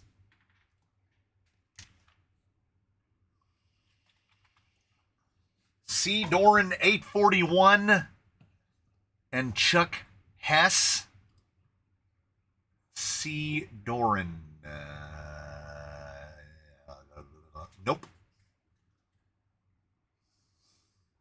C. Doran. And then we've got Chuck Hurley. We don't have Chuck Hess. Two Chucks. Yep, TJ Silver Jones, you are already on the wheel. Vegas Steve is there. Yes, the new at thing threw about 100 wrenches in that. Look at that. We did it. We captured him. We caught the raccoon.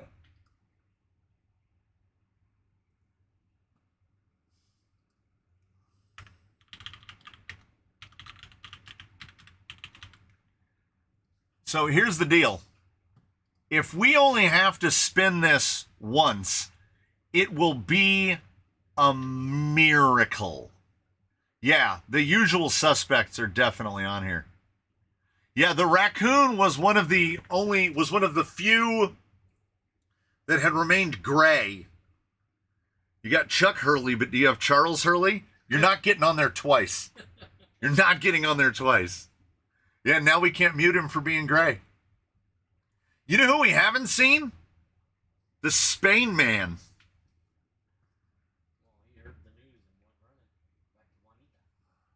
So there's, okay, Mr. Man is on here. I got to make sure that Salty Bob isn't also on here. Okay, good. He's not. He didn't double up. I'm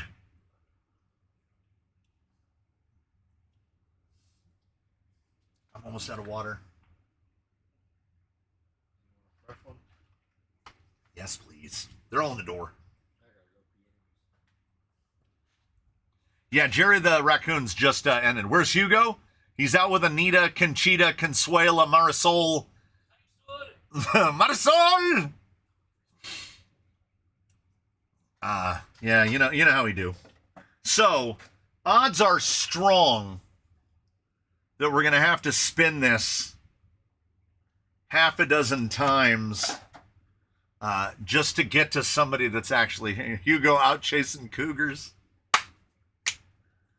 He got that L'Oreal drip, and he's attracting all the over 40s.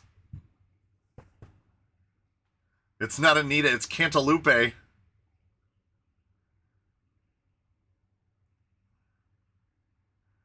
They called him the Spaniard. Nice.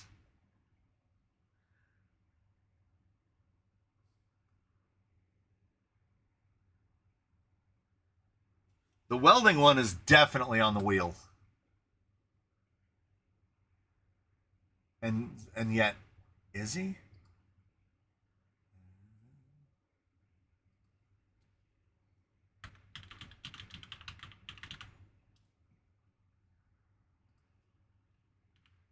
Wait, no, I gotta look down in W. Maybe he's on his just welding one. No, okay. No, you're on now. You weren't before. I thought you were. Hugo's busy doing what the kids call hag maxing. Wow. All right, we're gonna have to do some spins. We're gonna have to get some spins in. Yes, if Hugo shows up, we say that he was the first person that came up on the wheel, but he wasn't here. Because of Mr. C, I'm in the 3 class 2.5 or 1.5. I like both.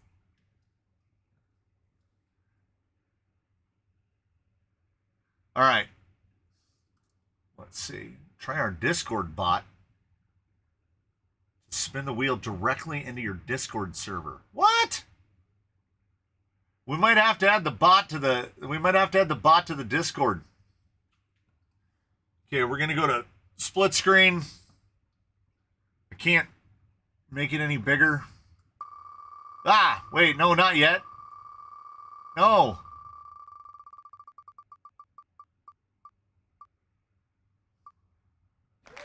Okay, I haven't seen Rob O here.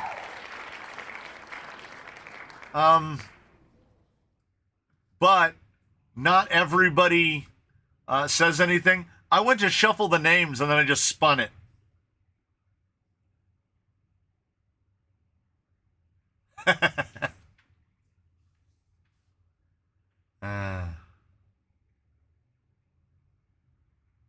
Yeah, this is Canyon Trucks of Fortune.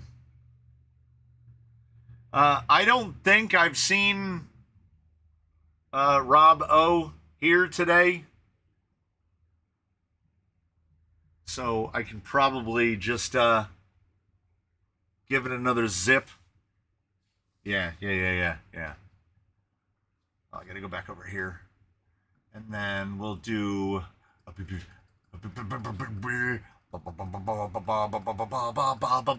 spin.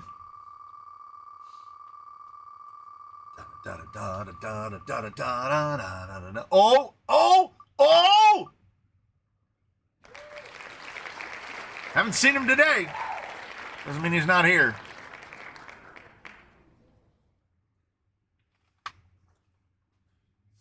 That was so close. That went over Chuck Hurley and CK Graphics right there next to each other. Oh, that's right, Robert. You do need to make a YouTube channel. The Billies 777. Well, I mean, you can see it when it gets big. So we'll do this. And then we'll go up, spin.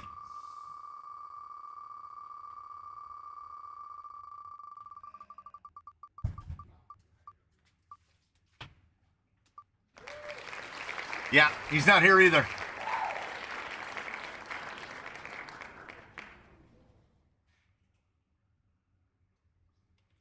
I did add you on there. Look at, okay, Sanctus, I wish that we had the pull in here to do so. Yeah, there's Jeremy Yoder right there. And then he said if I added him as Snacktus, he's on twice. We like on the live stream for the Harpist, they have a thing where you can put up custom emojis where you can do like put balonies in chat or type ones in chat for somebody doing something wholesome. Sanctus RC, Mr. Yoder deserves props because he didn't have to say nothing. Wait, over here. He didn't have to say nothing. He could have just been like, I don't care if I'm on there twice. Send them balonies. We don't have those custom things. Oh, it's Jason Earl, Capture Whispers, it is for members. Winning stuff like this is for members. So Jason Earl, and did I check for Guy 307? I feel like Guy 307's on here. Guy 307 is indeed on here. And then Jason Earl, J. James Jangmo, Jason Tetkowski, Jason Earl. All right, you're on there now.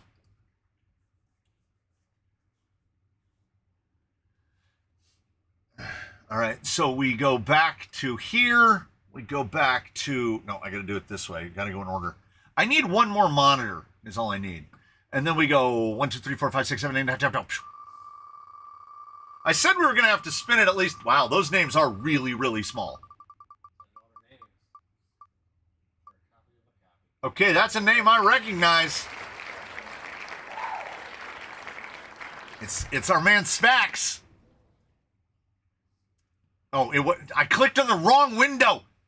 It said Spax. Matthias 4891. I will check. Wait. So it said Spax. Has Spax been here today? Matthias 4891. I've got a Matthias H. Is that the same? Is that you?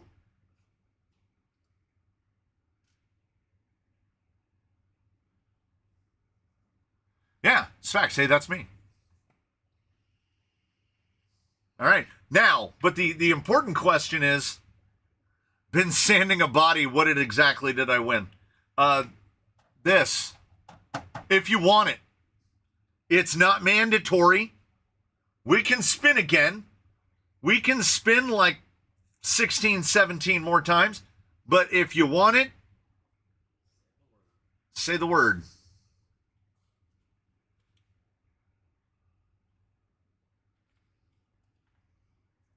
And then we'll and then I'll dig through emails that, like, okay, here's my question for YouTube. Why don't I have a little menu where I can see who's here?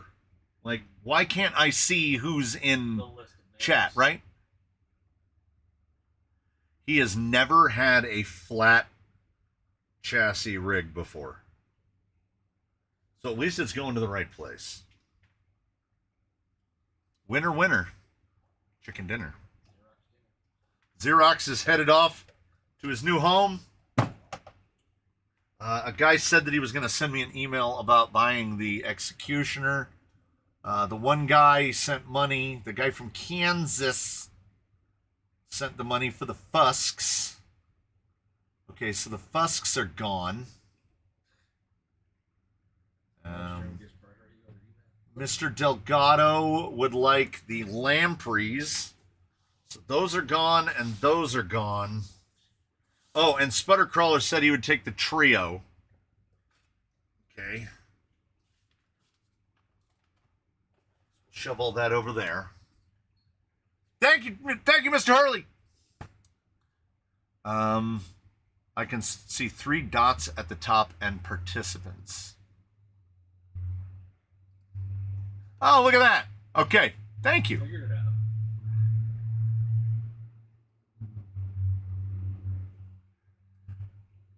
Yeah, look at that. Oh, participants helps. Participants helps, but it does only show the people that are in chat. That are chatting. Yeah, it doesn't show all the people that are watching.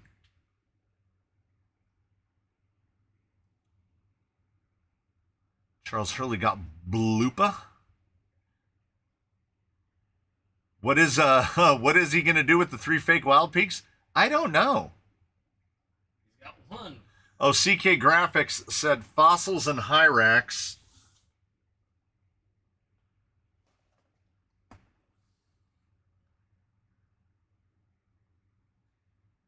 Yeah. You can copy that, but when they say participants, they mean people in the chat. When I click on that and see participants, I see probably 40 names. I would say around 40 names. In terms of people, it says, according to my analytic window, there are 115 people currently viewing, and about, well, Max Paul, you couldn't have won because your name is Gray.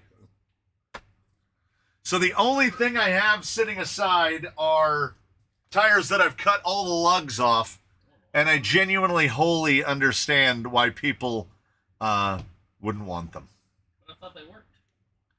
Well, I mean, yeah, but I mean, am I going to mount those on a vehicle again in the future? Well, I mean, not here, but other people. Yeah, that's why I was saying, you know, they're not crap. Take them out to the Sandy Work. I'll email tonight once I'm not covered in ABS dust. Man, I've been covered in ABS dust before.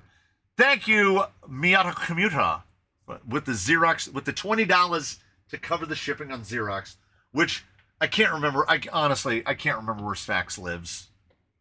I don't know if I ever knew where Sfax lived. So I can't tell you. CK, I'll take the bologna skins. The fun part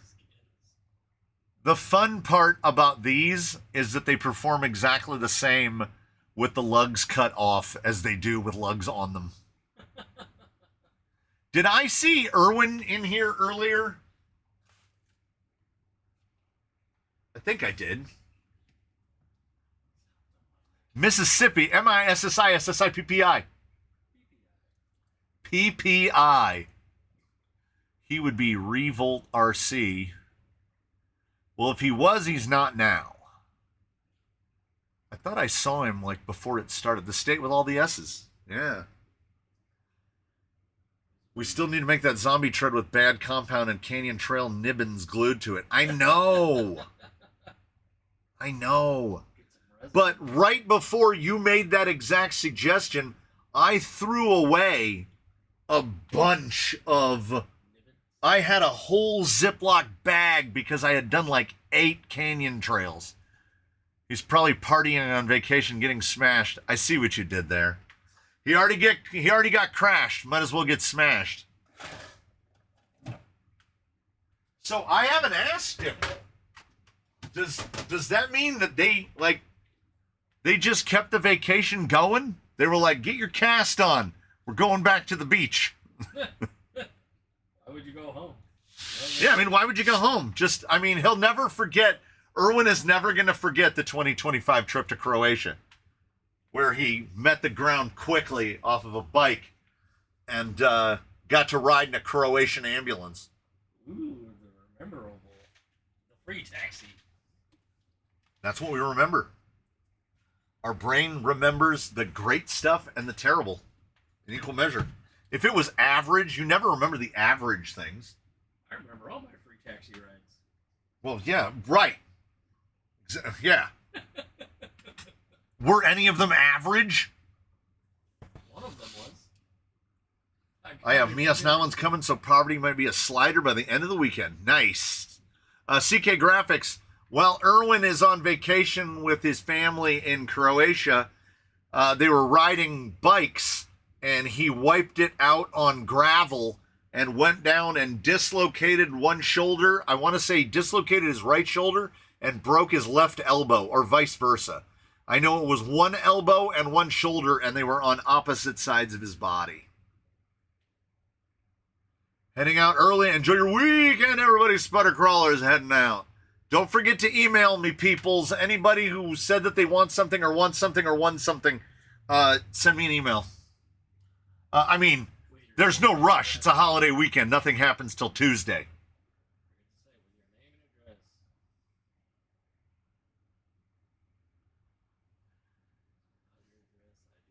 Whoa.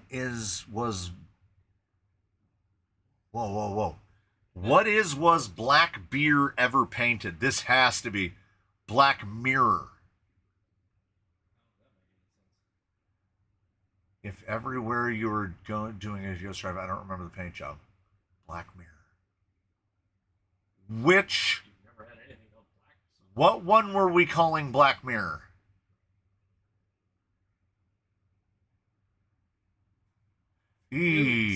I almost missed the walking cast for the Achilles. I felt that in my heels. I send. Oh no, Whiskers. If there's content in the PayPal, then we're good. Yeah, walking cast is not good for walking.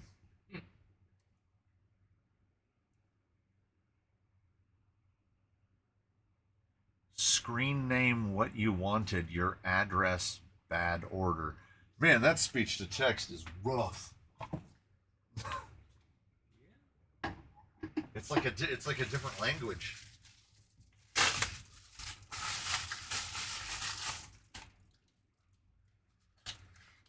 Oh, sweet. I gotta look up how to set this up though.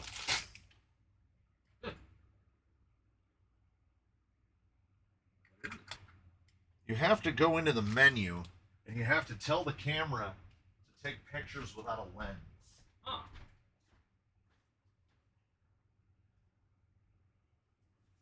Is it for taking pictures of like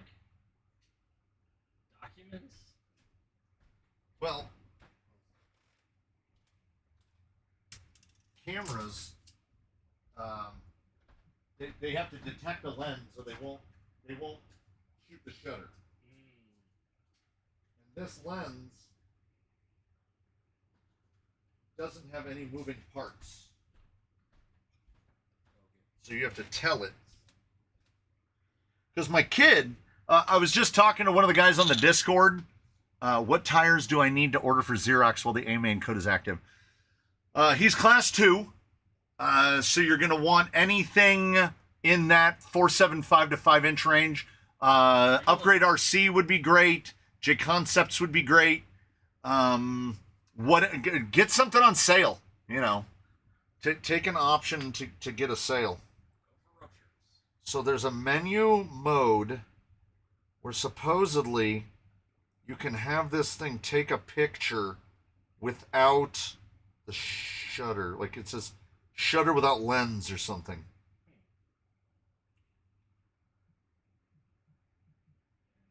I'm going to have to look it up again. What's the point of that? Well, because I bought this lens, right? Maybe it's under the wrench. Shutter. No, that's button function. HDMI. Display performance. Oh, because the lens doesn't. So, let me finish the let me finish the thought. Have you built anything with a 3D printed chassis? I have not. Gonna drop out as up at 5 in the morning. Have a good one, everybody. I hope if you're getting out at 5 in the morning, I hope it's to do something fun. Someone on the Discord asked me about shooting film, about film cameras. And I have to admit, I haven't inserted a roll of film into a camera in probably 20 years, maybe longer. But my youngest has shown some interest in photography. And they were getting me to try to bring one of these we've got like these little Panasonic crappy point and shoot cameras that are like 20 plus years old, and none of the chargers work. So I found out that, the first camera that I bought to do stuff for the Canyon, moving away from iPhones, was this Canon EOS M200, right? This camera right here is basically an evolution of the M200. So they make this lens, this little guy that looks like an Oreo cookie, no mistake, definitely an Oreo cookie. And that is the lens element from a disposable camera. So the only thing is, this is your whole lens, right? So it's almost like a pinhole camera almost. So you have to go into the camera, and there's a setting to actuate the shutter without, because the camera won't detect a lens. So you have to go in and find this setting to actuate it without a lens installed. Because if the kid is expressing any interest at all in photography, I'm here for it. And, I mean, tell me you can't fit that in a pocket. Pretty easy. But it shows that there's a little menu to set it for activate without a shutter, is what it is. Oh, great. Here we go. It's perfect. It's perfect. I had a rant somewhat recently. Okay. I want you to see this first one right here. Didn't work. I returned it. Mounts on the lens, and it was all my photos came out entirely white images following the suggested settings. So that guy, there's no way that dude did the thing to tell it to take the pictures without without a shutter. This is Amazon. This is Amazon. You basically can't trust the reviews. You have to know which ones to trust and which ones not to. Okay, let me pick something. I'm not gonna do anything. I'm just gonna snap a picture with it. Oh, RC Zilla with the 20. Hey, Svax, if he's in here, you're covered. Spend the shipping money on tires. I'm gonna try just taking a picture of something. Gun.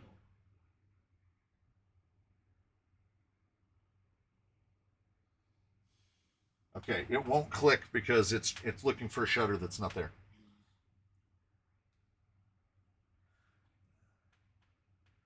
For the end of the live stream coffee drink. Oh, I'm so looking forward to an end of the live stream coffee drink. It is hot outside.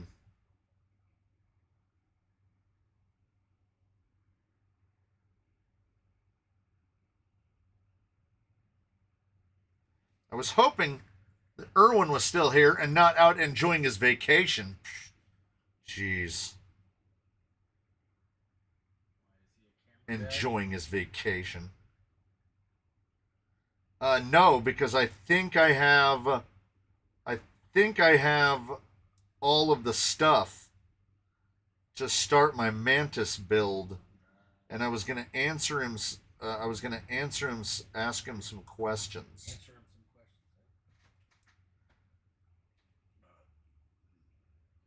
I was gonna ask him some questions.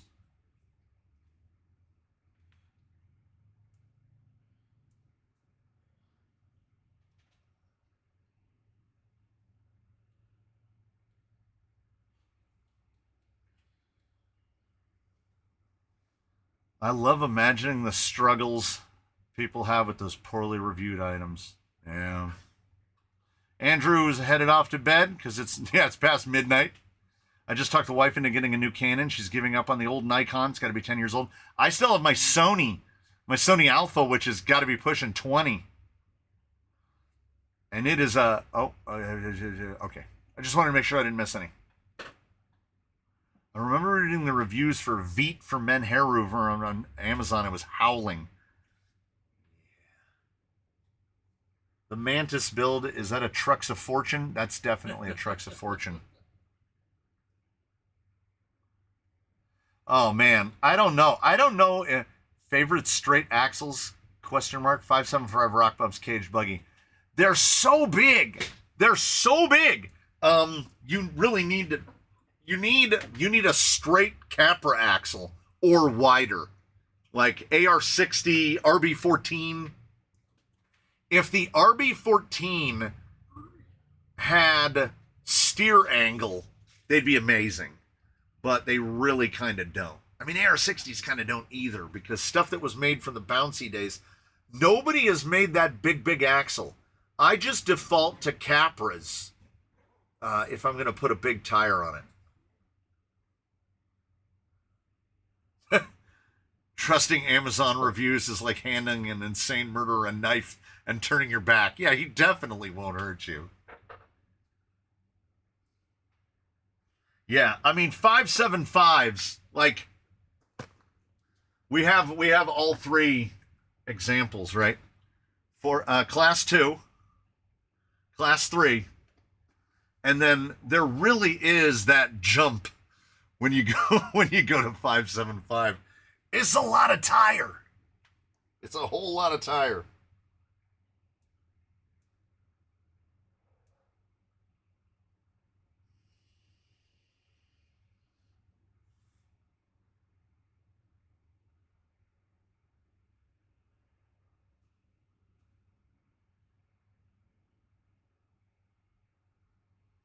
Yeah, I'm gonna have to like it's just in a single image on Amazon, and I cannot find the thing to disable the shutter. Do you have a shutter adapter, or does that not count as a shutter? Shooting mode. Manual.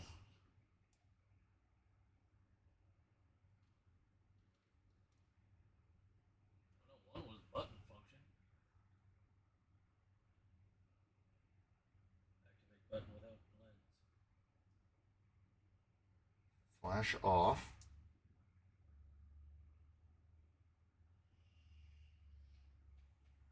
Yeah, I mean I can see. So the lens is fitted. I can look through the lens. But when I hold the button, I got nothing. Lens sits down right.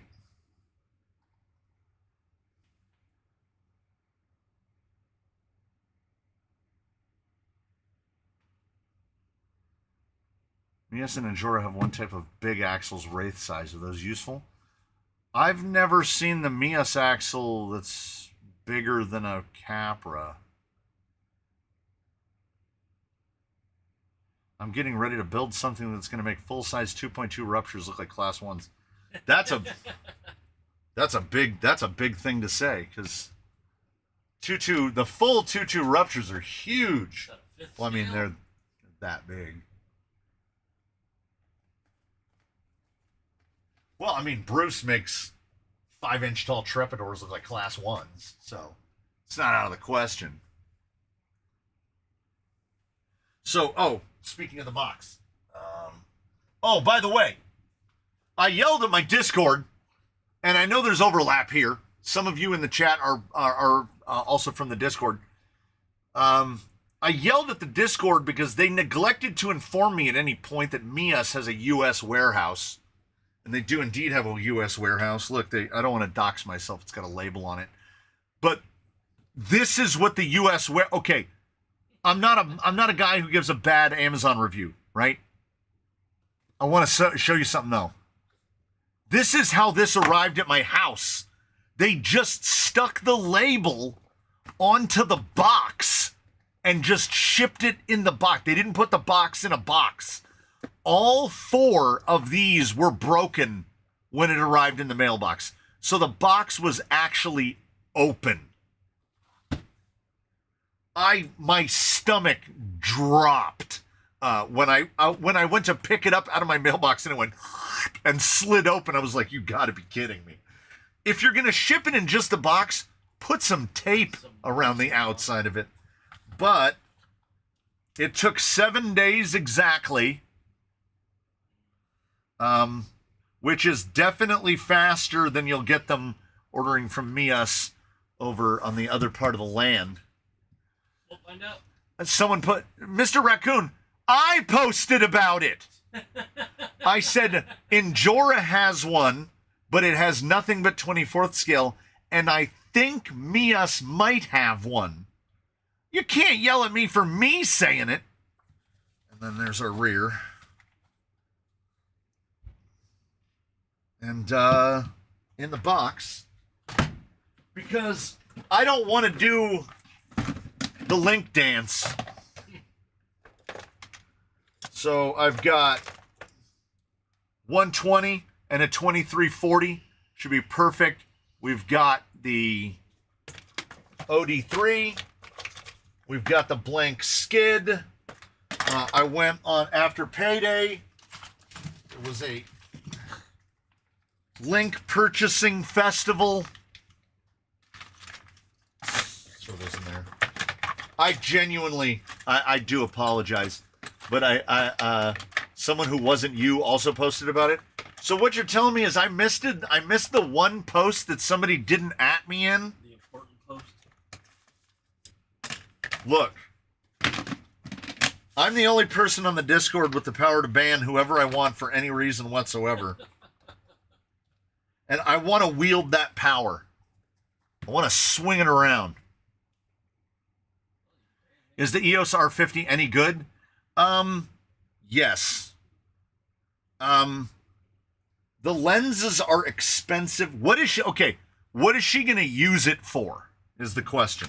Because the R50 is definitely geared more towards this. They even call it their camera for vloggers. The lens is really excellent in terms of light. The menus are a little ridiculous in how in-depth those menus go. Like right now you can get like, what is it, an EOS 6, R6? You can get one now for like $400. And I'm still not happy about what I had to pay for. Who said micro chat? Damn it. I really want to time Zilla out for like 10 seconds.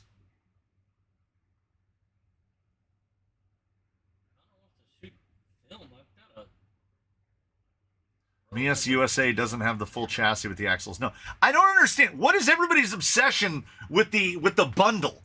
It's not like it comes in a box. It's just people bought this with this. Like you don't save any money. They're literally just selling you the 3 items at once. Like, yeah, but you don't have to go looking for it. But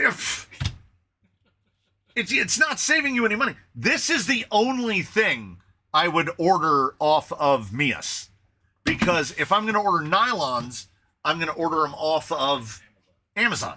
They're going to be here in a day. Now, waiting 7 days for Capras is better than waiting 14 days for Capras. It was mentioned multiple times in Micro. I tell you, what is the name of that channel? The name of that channel is Micros Talk Here and Nowhere Else. And this counts as nowhere else. Yeah, there's no bundle, just suggestions. Right. Like, if you want axles and a Gold Rush chassis, You gotta go to the China shop. and drive shafts, they still do it on the China shop. Yeah. Or you can go on Amazon, buy all 3 items individually, pay about $8 more, and have it tomorrow. Yeah, I mean, if you don't care when it gets here, save the $8. But I want the Gold Rush. Yeah, you can get the Gold Rush everywhere.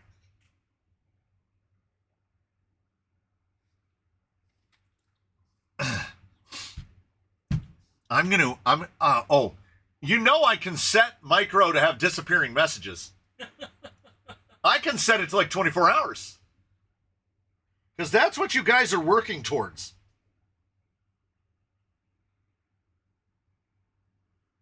I'm still trying to figure out how to takes a bit of work to get there. Buried in your mirrorless settings is an easy to miss setting that allows for shutter to release.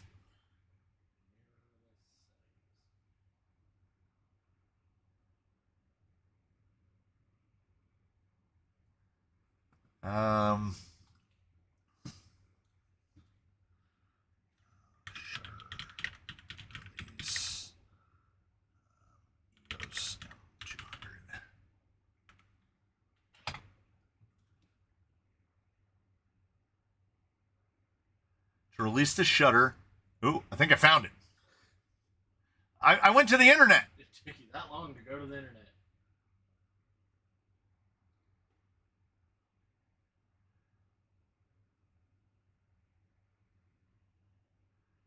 If the custom function, if the release shutter without lens,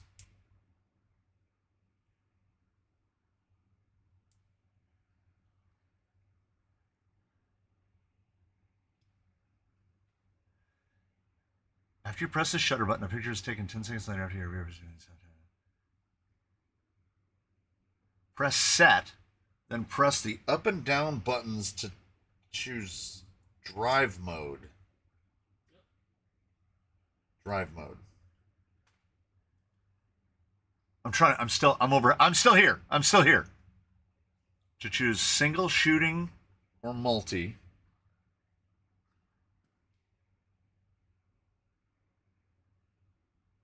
If the release shutter without lens option in the custom function is set to disable,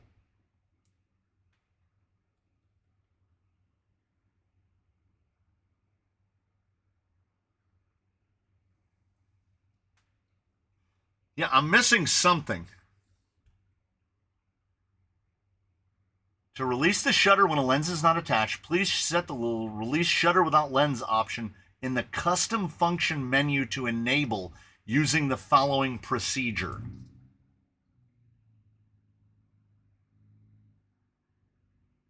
It's hidden in function settings. I'm still, oh, we're dropping frames again, by the way. Hey, Hugo showed up. I waited almost a month for my Mias Axles. Yeah, that was the time where I got mine in 5 days. Me and Swampers, like this. Now that I'm a member, do I get a member-only Discord too? Yes. Join the Discord. You do have to jump through some hoops to attach your YouTube account to the Discord. Some people get it in one try. Some people have to try it like 10 times. It depends on what device you're trying to link them with. No way I missed a rig going away. You did. You totally did. Okay, it's in the wrench.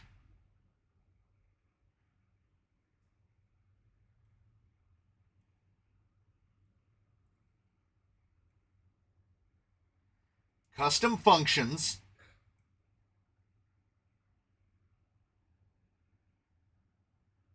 Release shutter without lens.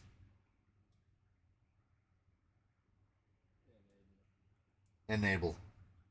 Guys, we did it. Guys, we did it.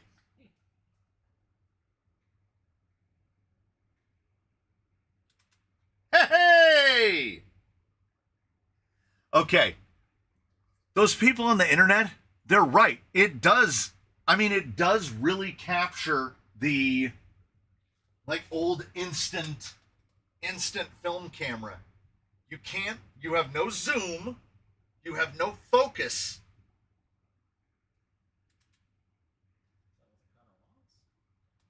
Well, okay.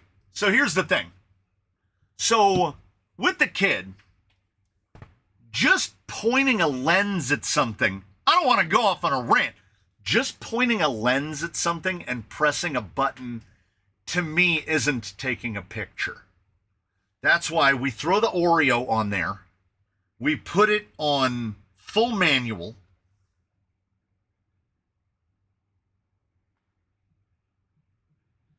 And we set it to where we can.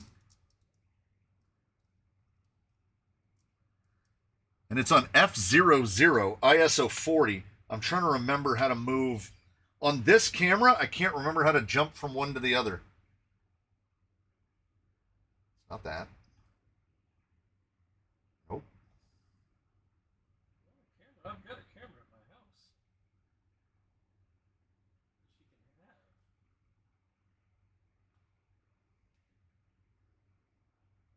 How do I do it? I'm getting too involved. So you have a digital camera that takes Polaroids. That's kind of absolutely right. Multiple Polaroids. Now on my other cameras, it's really easy to jump between adjusting f-stop, ISO, and like, we all shoot automatic white balance because we're lazy. We can drop this thing down to 4:3, 21 megapixel. You still have the yellow Crawler Canyon stickers with the white backing? Yes. I do. How's the audio on that thing? Terrible. On the M200, it's terrible. Yes. The Spaniard asks if it's the copy of a copy guy. Yeah, this guy right here. Smack, it's going to Mississippi. It's going to Mississippi. How much do I have left?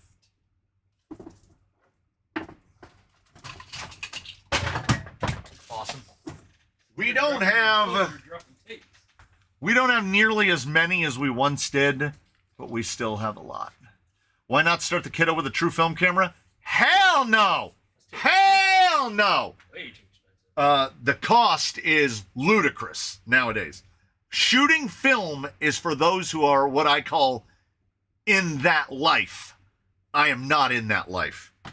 I want a camera that is small, compact, and also, I want you to think about this. Join me here. This camera uses the same batteries, same memory cards, same everything as all of my other cameras. It is small, it is light, you can do it. I use it in this mode all the time. You get that top-down old land camera style. I'm not worried about them ruining it.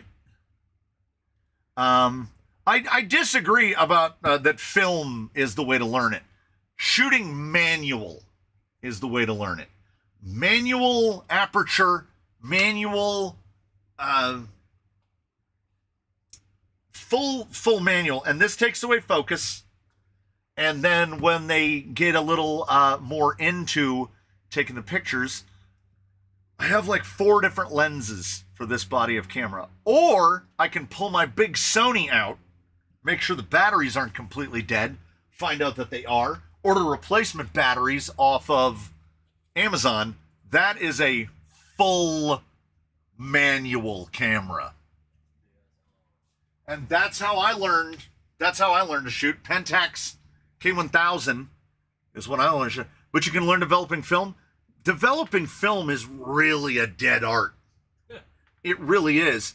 I don't miss it. I don't miss my hands in the bag with the bottle opener, popping the film cans open. And then anybody who has developed film will have at one point not noticed it. And when they loaded it into the can to put in the developer, the film was touching each other and you just get those white splotches and now those pictures are gone forever.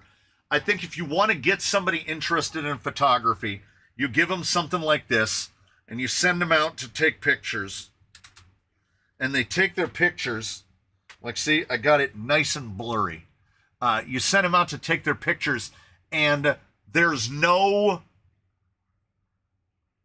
Film was hard. And I don't know if the kids today are built for it, right? Film does teach you the value of make your shots important. It teaches you about very delayed gratification. I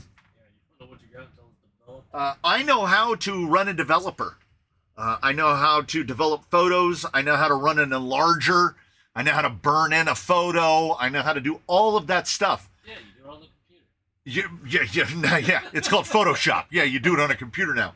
I don't miss the mechanical part of it. I don't miss the developing the film, the processing and developing an 8x10. I think now. I still don't understand how do they take it. Film that's 1 inch by 1 inch, they stick it in water and then it turns into an 8x10. You put it in a machine called an enlarger, and what the camera is doing is it's focusing all of that information down onto that sensor, that 35 millimeter full frame sensor. Or if you're on something bigger like a view camera, some of those have sensors that are 4 inches by 6 inches, and they blow that thing up into a poster. Well, but the film negative is the size of a postage stamp. How do you get that bigger? That's what we're asking. You put it into a machine called an enlarger. And that just makes it bigger. Makes an image of that bigger. It's shining light through the negative to shine on paper. And because it's a negative, what's on the negative is a negative image of what it saw. Yeah. So when the enlarger shines through it, the dark parts, all the light shines through, because on the negative they're white. And the light parts, none of the light shines through because that part is black on the negative. And you can, it's not just an 8x10. If you're running a film camera, right, and you're shooting 35 millimeters, say you're shooting good stuff. Yeah. You're shooting like 100, right? Or you get, oh man, I remember the like Ektachrome 25. You take a picture on that, nice crisp photo, you can put that on a enlarger and print a poster off of it, no problem. 24 by 36 will still be crisp. Because I think they said 35 millimeter film is We're getting close. 80 megapixels or something. Okay. Yeah, like an overhead projector. Only overhead projectors are positive. But they like burn it? How do they get the image to the paper? Okay. So the paper, photographic paper, is photosensitive.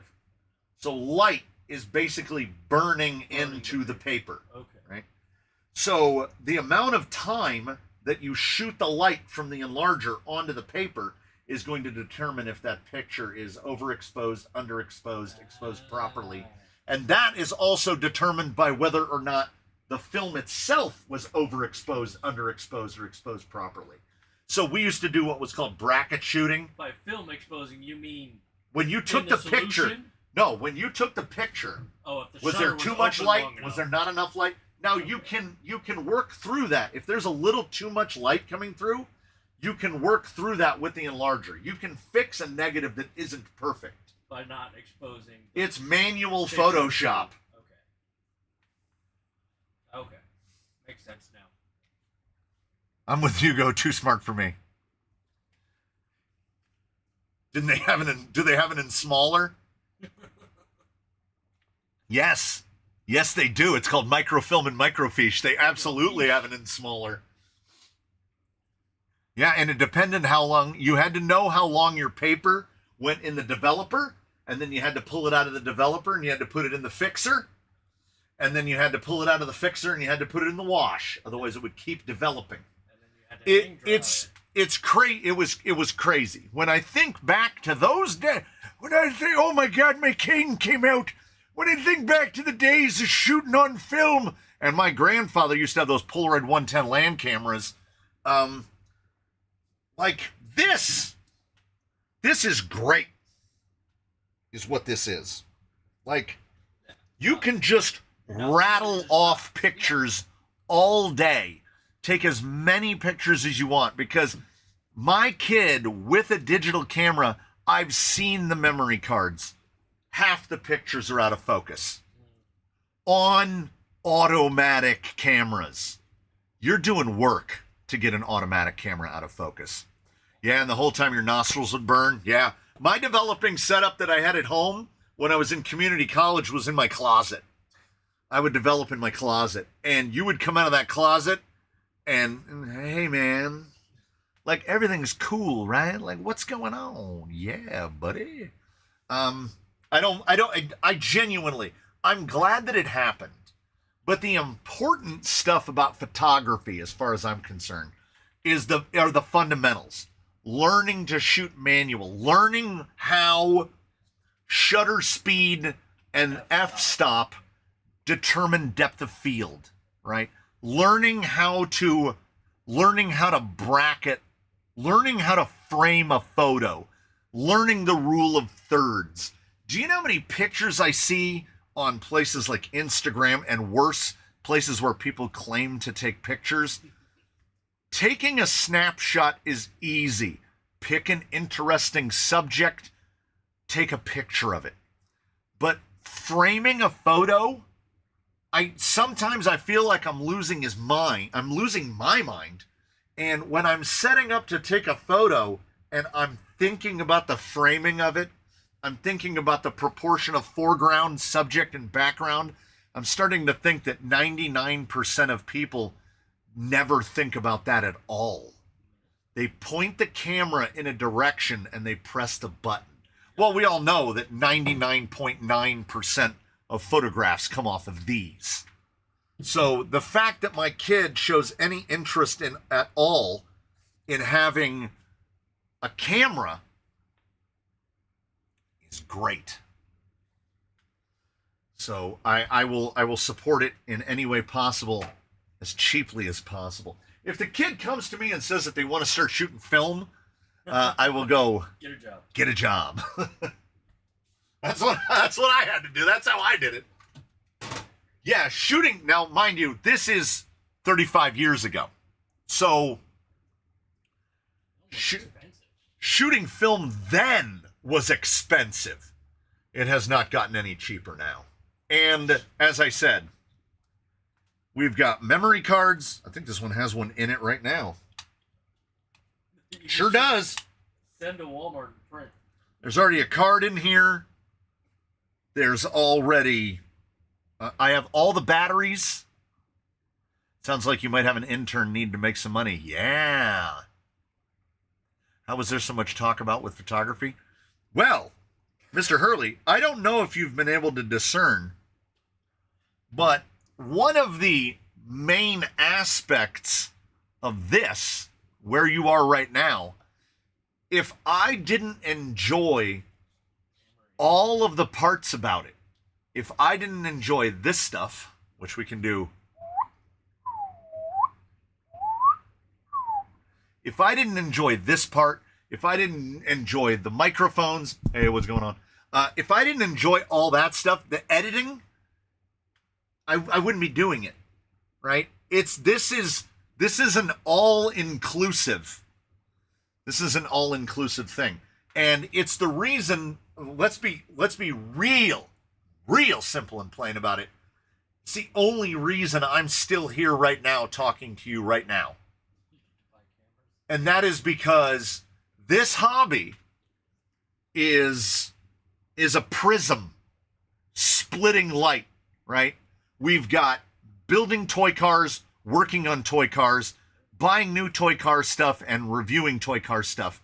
We've got building the course to drive the toy cars on. We've got fabricating parts, even painting bodies, as much as I hate to do it. Giving things away to people because I like it. Testing tires. Then we've got cameras, tripods, microphones, all of that stuff. We've got editing, learning how to be better at the editing, learning how to be better at the cameras, how to position my shots better. It all comes in together. I didn't get into this. I'm not in this I don't look at this. This is not a career. This is not my job. It's not a chore. I get W-2s at the end of the year, so I guess technically this is what I do. So if somebody asks me what I do, and it never happens, but if someone were to ask me what I do, I make YouTube videos, right? It's nice to watch, but if you don't know how to run your audio equipment with your video, it sucks. Yeah. Yeah. You've been through tons of microphones. I have been through tons of microphones. I have tried like 5 different microphones inside here. The live stream microphone is a Blue Yeti, and it's fantastic. When I went to do the setup for inside, what did I buy? Well, I ain't chasing waterfalls. I'm sticking to the rivers and the lakes that I'm used to. I bought another HD60X and I bought another Blue Yeti because I know it's going to sound good and I know the video is going to look right. Whereas the microphone that's up here, it is a different microphone that the videos are filmed off of. What do I do for a living? I make YouTube videos, I guess. I've got a Comica shotgun mic up here that costs $20. And I have tried at least half a dozen mics, up to and over $100 for those mics. And this stupid little thing works the best. I keep trying to find a better one because the noise floor on the Comica is a little high. I'd like a little bit lower of a noise floor. Yeah, Mr. Hurley works on big cars and trucks. And that time of my life is done. When the light comes on and says maintenance required, I take that thing to the dealership. I don't crawl under cars anymore. If I'm going to work on a car, it's going to be about this big, and it's usually going to take between 5 and 40 minutes to fix it. Oh my God. My buddy came over here. He just sold he had a 2015 Dodge Challenger. It was 10 years old. Patrick finally sold his Challenger because he bought he bought like a Hyundai or a Kia or something. He's old now. He turns 40 in January. 40. Can you believe it? So he came over and he had me we did the full fluid change and plug change on his Challenger. If you're not aware, Mr. Hurley, I'm sure is, a Dodge Challenger has 16 spark plugs, and you have to change the oil in the differential and the gearbox, both of which are 75 W90. You have to change the service interval is crazy. It's like 7,500 miles you're supposed to change this stuff at. I guess that's what you get for a performance car. So we changed 16 spark plugs, and then we changed the fluid in the gearbox and in the differential, and they smell like old gear oil. They smell exactly like what you'd think they do.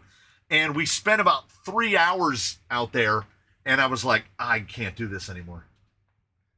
My time of doing this is done. What does Kevin make noise with now? Yeah, from a Charger to a Hyundai. It's either I can't remember. It might be a Kia. Honda, Kia, same thing. Yeah, I kind of It's feel the both from same way. Korea. I think he sent me the pictures on Instagram. It's that Instagram that has like a lot of gears. Isn't that? I mean, isn't there a Kia now that has like a lot of gears? It's got like an 8-speed manual or something. We do send each other a lot of memes. So I'm probably going to have... No, it's a car. It's that car that's like, it's gray. You know how Kia's got that gray car? I mean, it's not the car I would buy. But I don't desire performance. I no longer desire performance. I want cold air conditioning and cheaper insurance. I'm going to look at how much the insurance costs first. Okay, that's all the way back to February. I don't think it was that far back.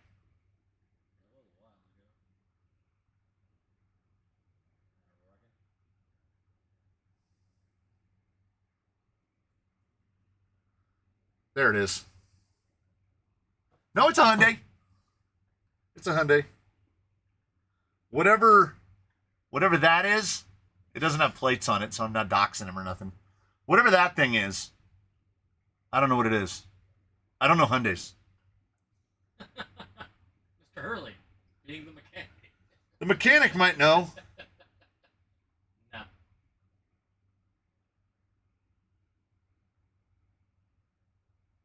Yeah, it's a manual. So, I mean, props for that. Oh, Kevin. What happened to Kevin? So, Kevin bought that F-150, right? He got rid of the Mustang, and he got an F-150. And it's got the Roush Racing Performance Package on it now. And he put, like, biggins. They got to be at least, like, 40s on it, right? It's a big old thing. And we were driving behind it one day. The wheels are out so far. Think like those with a top-end Bronco. What are they, like the Sasquatch Edition Bronco, where the tires look like they're sticking all the way out past the body? It looks like that. It looks ridiculous. It's real loud, but I don't know if he got in trouble. I don't know if he grew up. You never hear him anymore. I'm assuming his brother got arrested because he would rip it up the street. And his brother was actually a more evil version of Kevin because he had the Mustang with the mismatched wheels front to rear with the like big fat rear wheels because he was pretending he's a drag racer, and then the skinnier wheels in the front. Oh, God. When I look at it, it just looks ridiculous. That is the sagging your pants of putting tires on a car. And one with the carb illegal sport mode exhaust. Just the fact of going from a Charger to a Hyundai, yeah. Kevin and Evil Kevin, yeah, absolutely. Absolutely.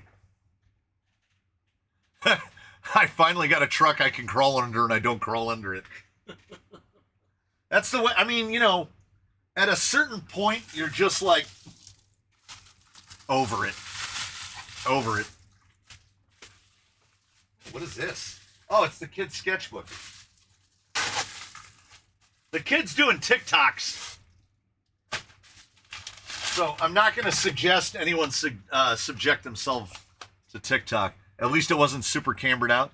Yeah, that's true. That's true. I'll give him that.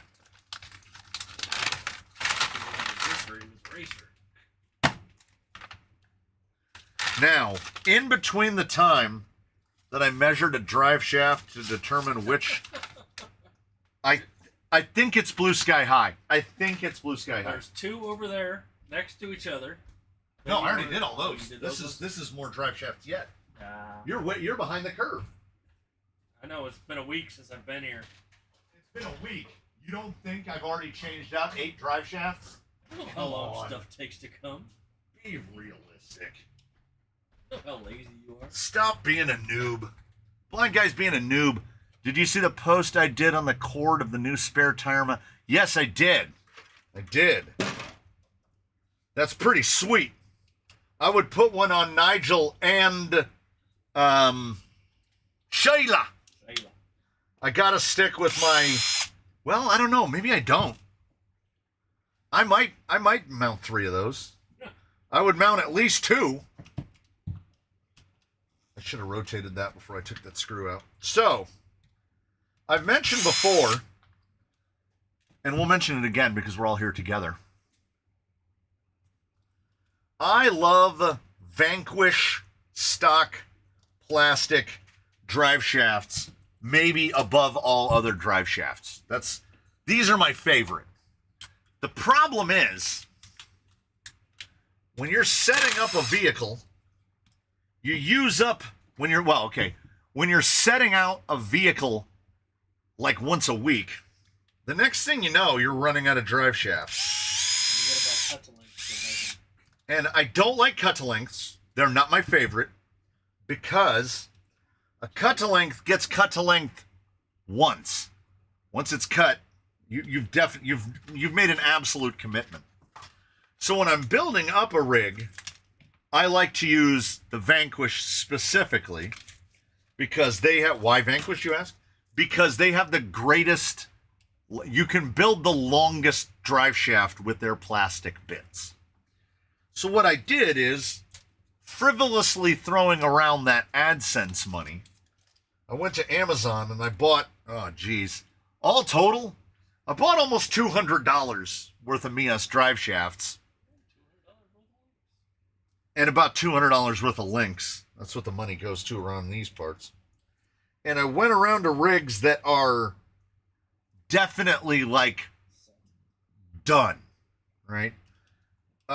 I don't think that there's any chance Blue Sky High gets another chassis after this one. I think he's gotten enough chassis. Is this one too? Some of these damn things have a burr. This one's got the burr too. But McMaster hasn't come yet, have they? Well, you would have said if there was another package out there. Patricia got the packages. Oh. She was getting them when I went out there. Half of these, if I have something negative to say about, okay. Now, Miss Spaniard, here's the thing about $200 on drive shafts. When you're buying them through Mias, a 2-pack on Amazon is $20, so they're $10 a piece. So I bought 20 drive shafts because now I have Lots of bits. a lot of these are complete. So now I'm set for, we know the way it works around here. I'm set till like the end of the year. I'm set for literally months with drive shafts. I should have 17 drive shafts now. Why 17? I don't remember. I just know that I have an odd number. You have 2 that you're adding now. So my complaint about $10 a piece is sometimes, right there. Just a little burr in there. Well, still, $20 beats. It's like How much are Vanquish? It's like after they drill it out, and then when they do the drill through for the pin, they don't deburr it. Because I've had more than a few. I've had to drill out a handful. Which just to take that burr off. Hello, have you ever driven a Traxxas Summit? No. No one has asked you about that new Arma Limited Go Fast thingy. I said on the Discord, probably when they first did the teaser, I said, you all know we're just going to get like a new Limitless. And that's exactly what we got. And now they're out there talking a whole bunch of mess, and I'm all for it. I'm genuinely all for it. Where they're like, we're the fastest RTR on the planet, yo. And I'm sitting back going, guys, the X01 came out, what, 11 years ago? You managed to beat the one that came out 11 years ago? That's what you're bragging about? If somebody builds up an X01 that can run 8S, are you still going to be faster? I want Traxxas to come out with a 5th scale speedrun car. The size of that Funko Sand Dragster. An XX0011. Traxxas would do it, and they'll charge $1,500 for it. Time to build that 666 millimeter wheelbase with all those drive shafts. Hell yeah. Plastic drive shafts are the absolute best. I want to buy the Amazon Dig transmission, but I'm worried I'll buy a bad one. Do you recommend a certain brand? You want the one that is what I call the tricolor. It is black, red, and silver. That's the one you want. That one still has all of the hardened metal internals. It doesn't have any brass bits in it. So sometimes it's sold under QT, QUE-T. I've seen it under a couple different brands. They're usually either $60.99 or $61.99. That is the one that you want to get off of Amazon. Or what I could have done is open a stupid tab, found it for you, and posted a link to it. It's been a while since you've had access to your feed. Yeah, right now it's being sold under RC Hub, and it is $60.99. Again, hey, look, Milestar Patagonias. We go like this, beep, and it won't paste, so we go paste. I have it set to don't disable hotkeys, and it still disables hotkeys. Okay. Yeah, when the tap goes through. What about that fake TRX4? Oh, he remembered. They're the fastest RTR to lose radio contact to. And ground contact. Hugo, the Spaniard probably bought a single color one before they got nerfed. All of the single color dig boxes have been shrinkflated now. All of the dig componentry is brass, and they are just metal grinders. They will just turn into flakes of nothingness. Now, it is not a waste. It's facts. If you have a single color one and you decided not to throw it away, you can get the pack of parts. Let me see if I can find it. From Vanquish. Rebuild the dig. For about, oh God, they're up to $40 now. Last time I saw these, so I mean, I'll bring it up one way or the other. Okay, so it's VPS 01356. If you can find it elsewhere, I highly recommend it. But that guy right there, Hertzdig V2 replacement parts, every last one of those parts bolts directly in to any Amazon Dig gearbox. Bolts. Even don't the Hertz dig units bolt to them too? And a Hertz Dig unit will bolt right on there as well. So, if you can find, last time I ordered one of those, it was $26 and is now $39. So Vanquish has only upped the price on it 50%. That's all. They got to pay more because it comes from China. Oliver just came out of the bar, and now he's sitting here and falling asleep. Yep, that's what we're here for. Sleepy time. Have a nap. You know, have a nap. Bill Truitt looked into the fake TRX4. What a piece of crap. The manual axles is a weird... The manual axles is an interesting choice at the very least. It does... I went through the gears. I found the exploded views on the internet, and I went through all the gears. Follow me along. The portal gears are 1121, which is a really strange choice. The split between high and low on the gearbox is maybe the biggest I've ever seen. I had it written on the whiteboard. Hopefully it didn't get wiped off. It got wiped off.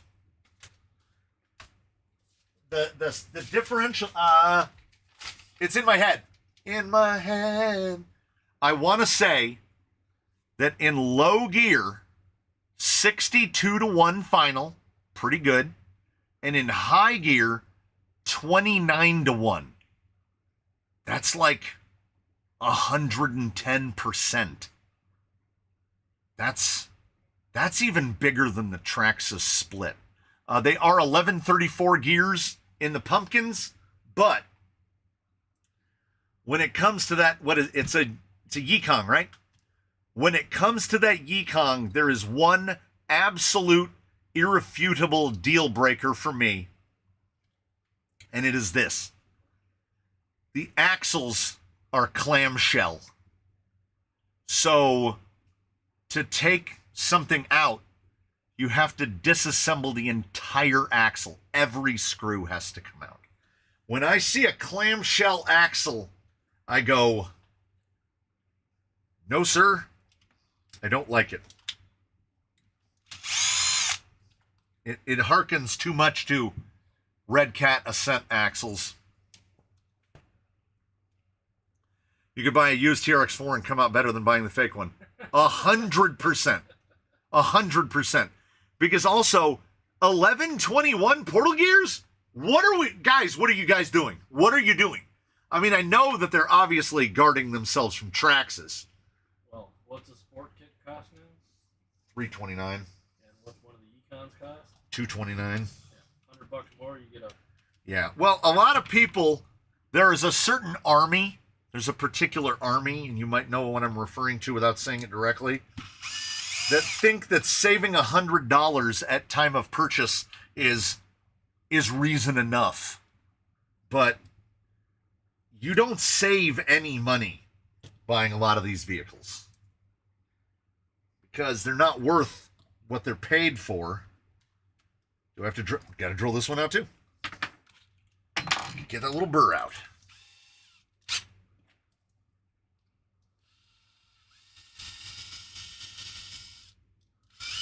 You barely even feel any resistance. Took me 2 hours to repack a drivetrain with fresh molly grease and lots of coffee. Yeah, AX10 axles, clamshells. Was that a Ren and Stimpy reference? 100%. What did you think about that fall, Mr. Horse? No, sir. Didn't like it. I mean, there is a powdered toast man right there.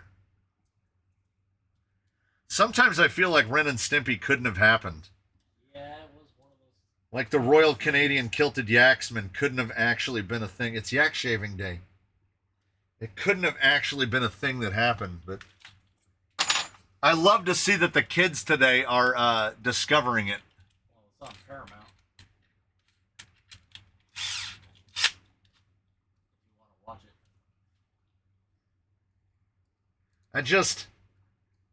Here's what it comes down to. Here's what I drill it down to. Why? How? Why? How does that Yikong justify its existence?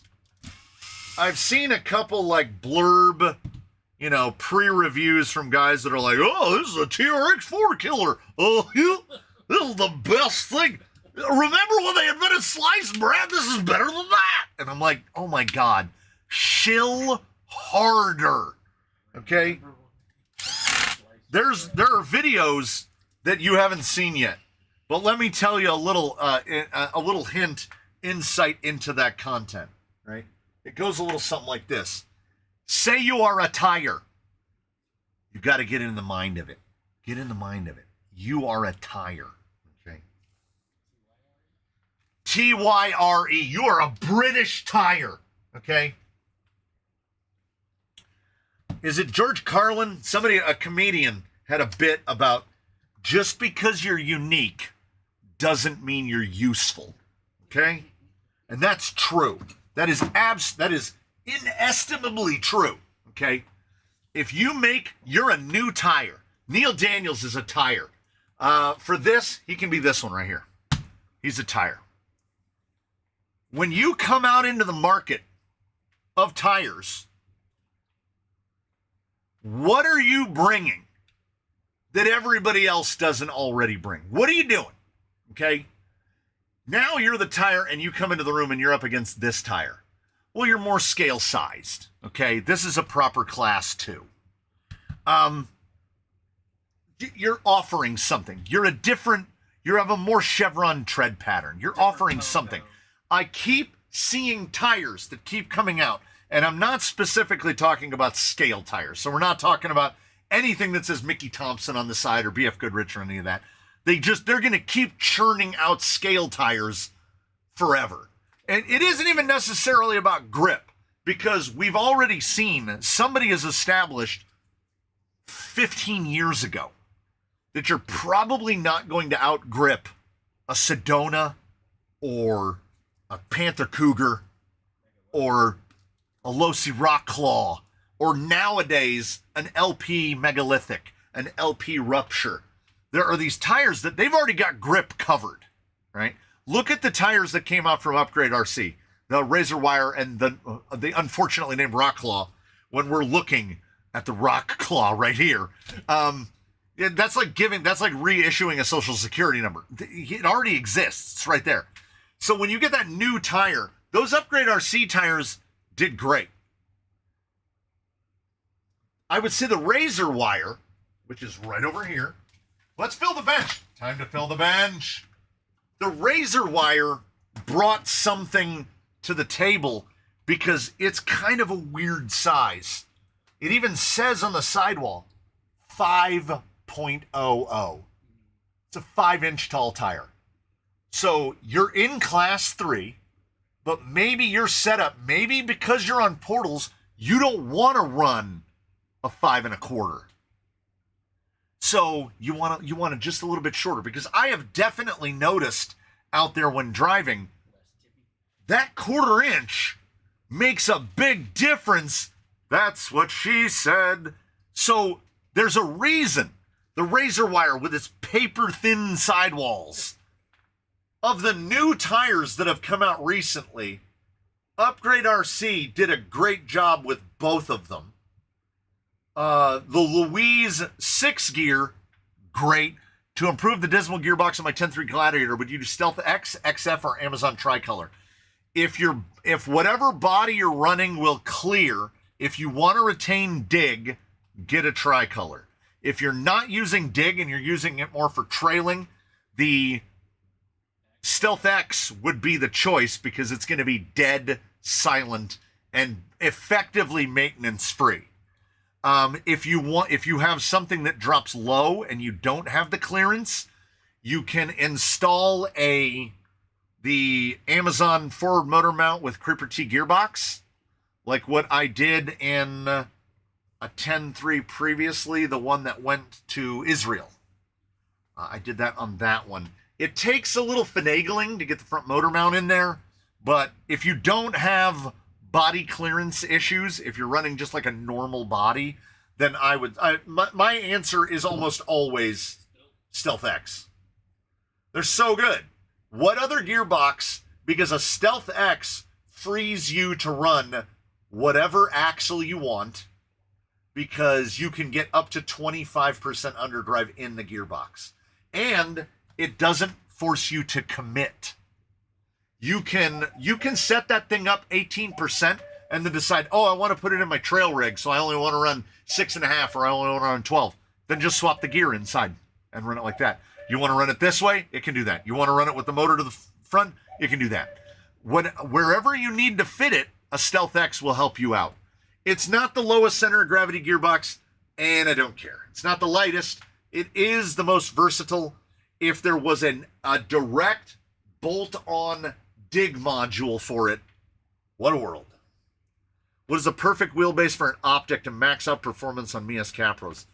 What you're going to want to do is you're going to want to pull the front axle back as far as you can, which is about 12 millimeters or so, 10 or 12 millimeters. And then you're going to want to push the back axle back as far as practical. Because on an optic, the problem is the axles that come on an optic, is the H10s, combined with the fact that they use equal lengths front and rear. That doesn't help you. Straight axles on how long that wheelbase is catastrophic. It has it has the breakover of a pool table. Well, and this is just for crawling aspect. For anything. For anything? Okay. It's terrible. You want bias. If you're going to go up a hill, you want bias. You want more weight in the front. And you do that with shorter lengths. Like, you know what has that equal everything right now? Like, we're not trying to build a Ferrari. I don't think Ferrari ever built an off-road car. So when I can get an Enduro or a Bushido for $270, is it worth it? I kind of want a baseline. I would definitely say the Enduro because, as I was just mentioning, the Bushido, in order to get the wheelbase down that short, it runs the same. It runs equal lengths front and rear. It is quite tippy. You will get much more performance out of an Enduro. I've got a question. What does STP stand for? Plus, what does WD-40? WD-40 stands for Water Displacement Formula number 40. WD-40, much as the good old boys will argue it, WD-40 is not a lubricant. It is a water displacement formula. It is designed to get water out of things. Anybody who had to run a car with a distributor on it would have WD-40 and starter fluid in the car, and you can spray WD-40 in it to get the water out of it. WD-40 will make a door hinge stop squeaking for like 2 days, and then you can put more WD-40 on it because it's not a lubricant. In cycling, there's a big argument about people using WD-40 in chains. Never. It picks up everything. It's like spraying glue on there. You know what I use WD-40 in here for exclusively? Cutting fluid. WD-40 is one of the best cutting fluids for aluminum. And getting rust off. And removing rust. Yeah. If you need to get rust off of like a tabletop, steel wool and WD-40. With Blue Torch. Yeah. Oh, the WD-40 Blue Torch is great. Aaron Schmidt says WD-40 also works great on fishing lures to remove the human smell. So see, WD-40 has a minimum of 40 applications, none of which are lubrication. STP is scientifically treated petroleum. It's another one of those things that dates back to the 40s and 50s where they were like, what's a cool acronym we can make? And the guy was all, STP. So, for the optic, it's not about how long you can get it. Actually, if you can shorten it up, the more you tuck the front in, meaning the less you have to extend the rear out, the better. Because the shorter the wheelbase, the quicker it's going to turn for you, and the more it's going to improve your breakover, because the breakover is terrible on an optic. Absolutely terrible. Does an optic have the stubby kit or no? Does that help shorten it up? Ooh, I didn't think about stubbying an optic. Stubby an optic and just get that thing with the dinosaur that's biting its bottom lip. Just suck that front axle in. Skid forward it. Oh, Nitro RC says that WD-40 works on eczema. Oh. STP stands for Stone Temple Pilots. Damn it! I'm so mad you got under me with that. Why didn't I think of that? My brain immediately went to scientifically treated petroleum. Did you use AC50 on your bikes too? No, I was a wax guy. Because I rode so much, I was a wax guy. I didn't use any wet lubes. When I first started, I was what's the really expensive stuff? Muck Off. I started on Muck Off. If you've ever tried to remove, anybody who's ridden a mountain bike might share this experience. If you've ever tried to remove Muck Off Hydrodynamic from a chain, just throw the chain away. Just throw the chain away. It's horrible. Wax chains are where it is absolutely at. I ran wax chains on everything. I rode in all weather, but I have crock pots full of wax that I was making out of my own formula. My formula was paraffin, a certain amount of Slick 50, and then each one would have a puck of Mr. Zog's Sex Wax cold water formula I thought you put Molly in it. melted in there. I started doing the Molly and I couldn't tell the difference. I also did powdered Teflon and I couldn't tell the difference either. Triflow is great. There's some sort of compound in it that smells like bananas.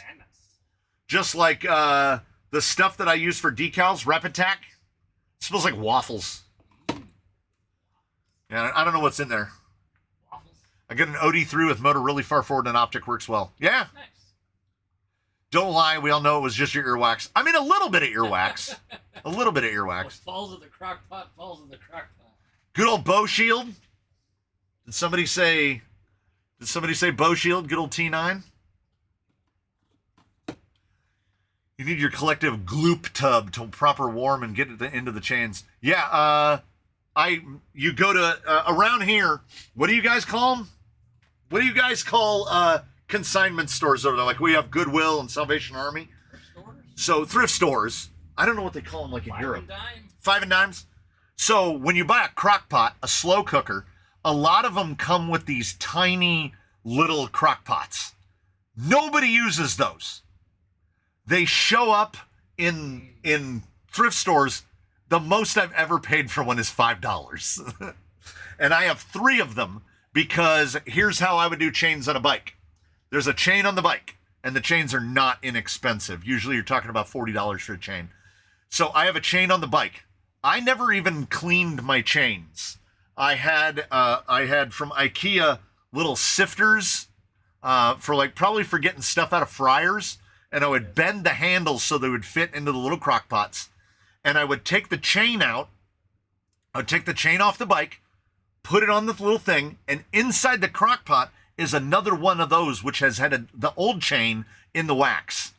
You heat it up, you take that chain out, nice and burning hot, you put your gloves on, you put that chain on, you take the chain you just removed, you put it in that thing, you sink it down into the wax, and you unplug the crock pot. And you just keep cycling them like that.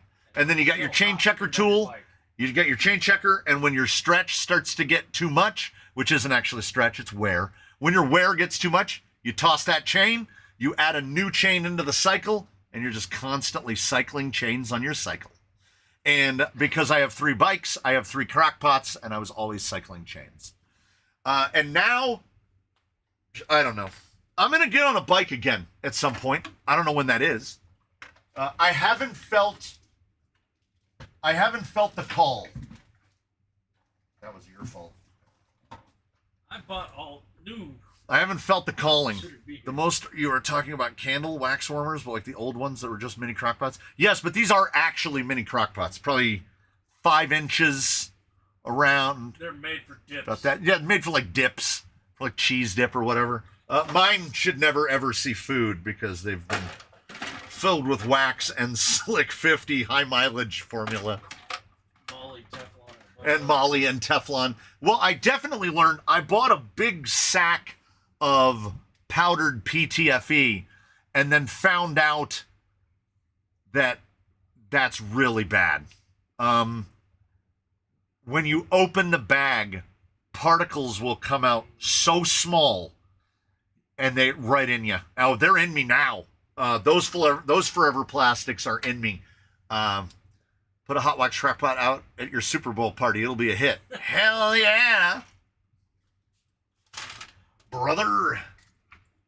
Starting to get that thing where my side starts to stitch up. I got stitchy sides. Woo. coffee drink. The closest I'm to bike riding now is watching the Velta on.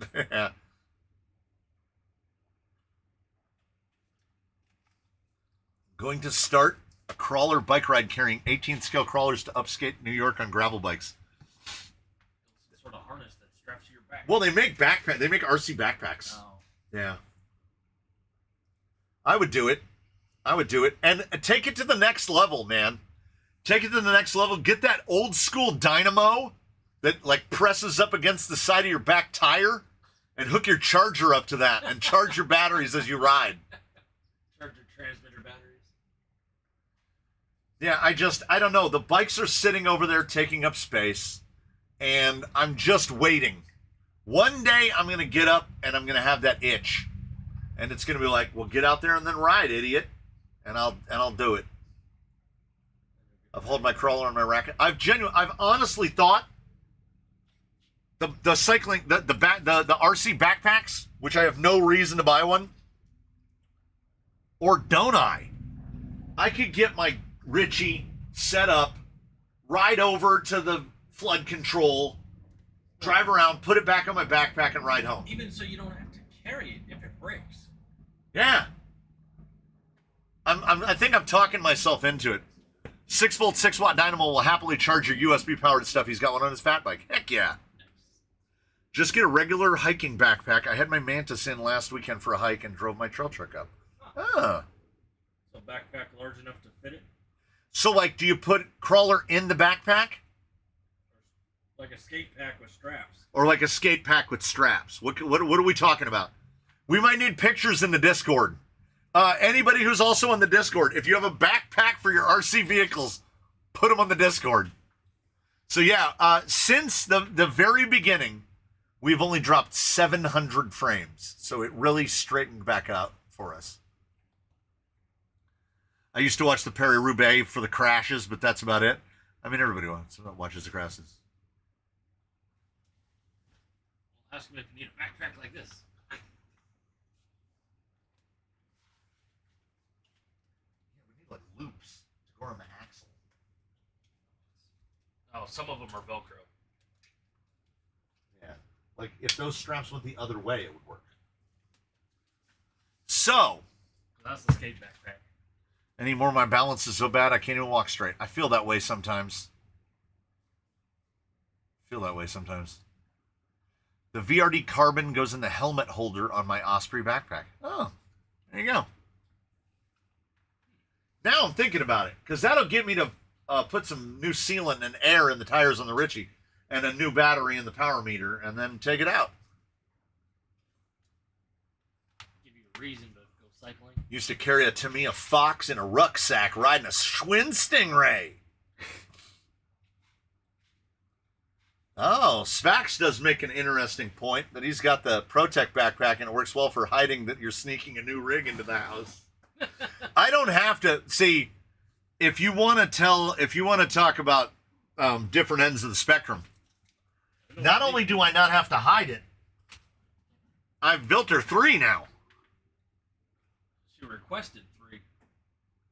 Kit Crawlers is so late to the live stream. Is the Canyon giving stuff away?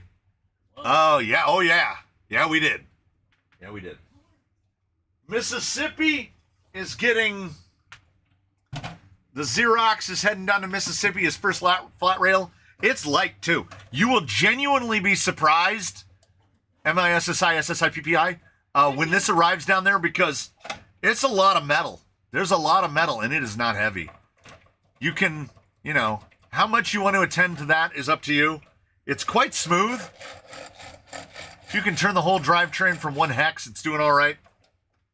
It's not bad. It's just that, like, Kit Crawlers was kind enough to send one in, and Psycho Garage got me hooked up with the Lone Ranger. It got relegated, I guess. The clone of the clone. Wow. Somebody, if you're at home, following along at home, try to say aloud the Spaniard spelling of Mississippi, which is Mississippi. I understand. It also makes you seem like less of a nerd while hiking. Oh. Yeah, Svax did indeed win the one Xerox. So Xerox is heading to his potentially forever home in Mississippi. I want to say it as Mississippi. And, we do the things. I will be working on something next week. This week, I had said kind of in advance, I think I said to him yesterday that I was like, I don't really feel like doing anything today. And then the internet was like, fine, I'll go out on you. And I was like, you son of a crap. I didn't say I didn't want to live stream. I said I didn't want to do anything. So I've got videos still to edit this evening after there's a coffee drink inside my body. My wife cheats on her self-imposed diet on Friday evenings and has a hamburger for dinner, and then talks about how much she regrets it for the rest of the weekend. But she needs it. She works out too much. 5 days a week she's at the gym with a trainer. And I'm thankful that I'm large, because otherwise I think she's going to be able to out-muscle me at some point. She has lost a ton of weight. She's lost so much weight that I kind of want to see how far I can throw her, and she does not think that that's amusing at all, unsurprisingly. No, the raccoon is either already gone or, well, I mean, he joined up. He joined up, so now he can't get bonked. I mean, look at the names in the chat. We got the guy from Scotland, and we got Kit Crawlers. That's about it for Gray in here. Well, 30 Nitro was here. Last Creations was here for a moment. Oliver, probably asleep in his chair or sofa. Wherever they sleep in front of the computer in Germany. He's sleeping away over there. Ooh, ordered a Fantic. Nice. CC's Lone Ranger Compadre Tonto, the Class 1 chassis from Jim's Hobby, is getting close to being ready. Do you want me to send you one? Yeah.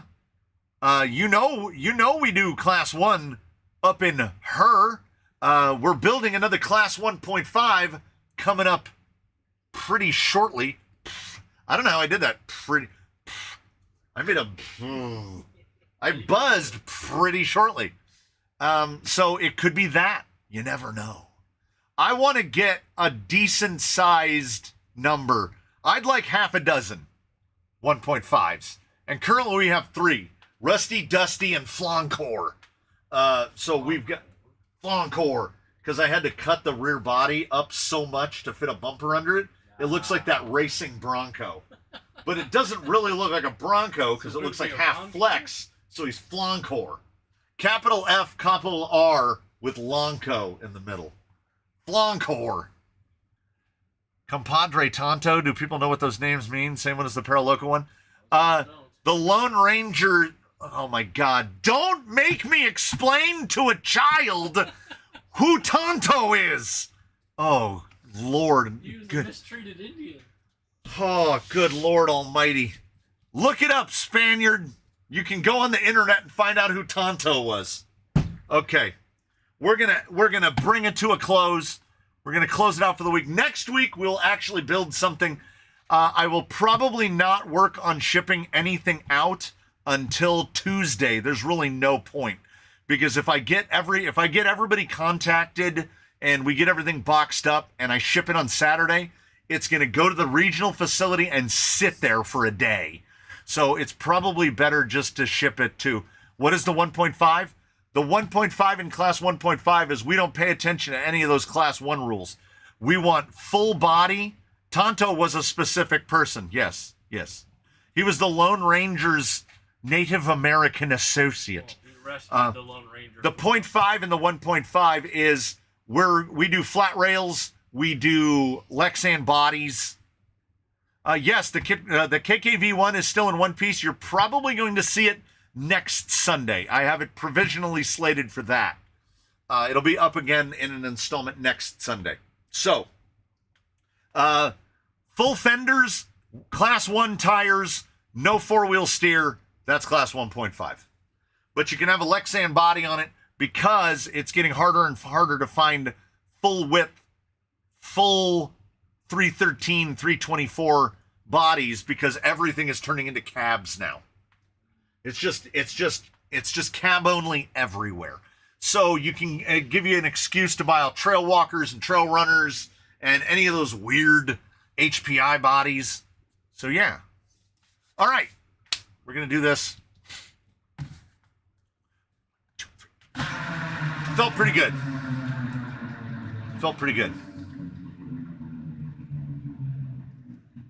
Just go to solid weight the battery, and this is getting really low. And then we do the thing where I turn off the sound. MKRC Build says, thanks for the great live stream to both of us. He included you in this. Ugh. Thank you, Mr. MKRC. Bleh. So we will see you all in the next one. I've got to get edits done and uploads done because I don't even have stuff uploaded for this Sunday because I planned on doing it this morning like a lazy person. And then the internet went out. Stupid internet. Well, it's not really extra minutes because we started about 10 minutes late. Thanks for nothing, Spectrum.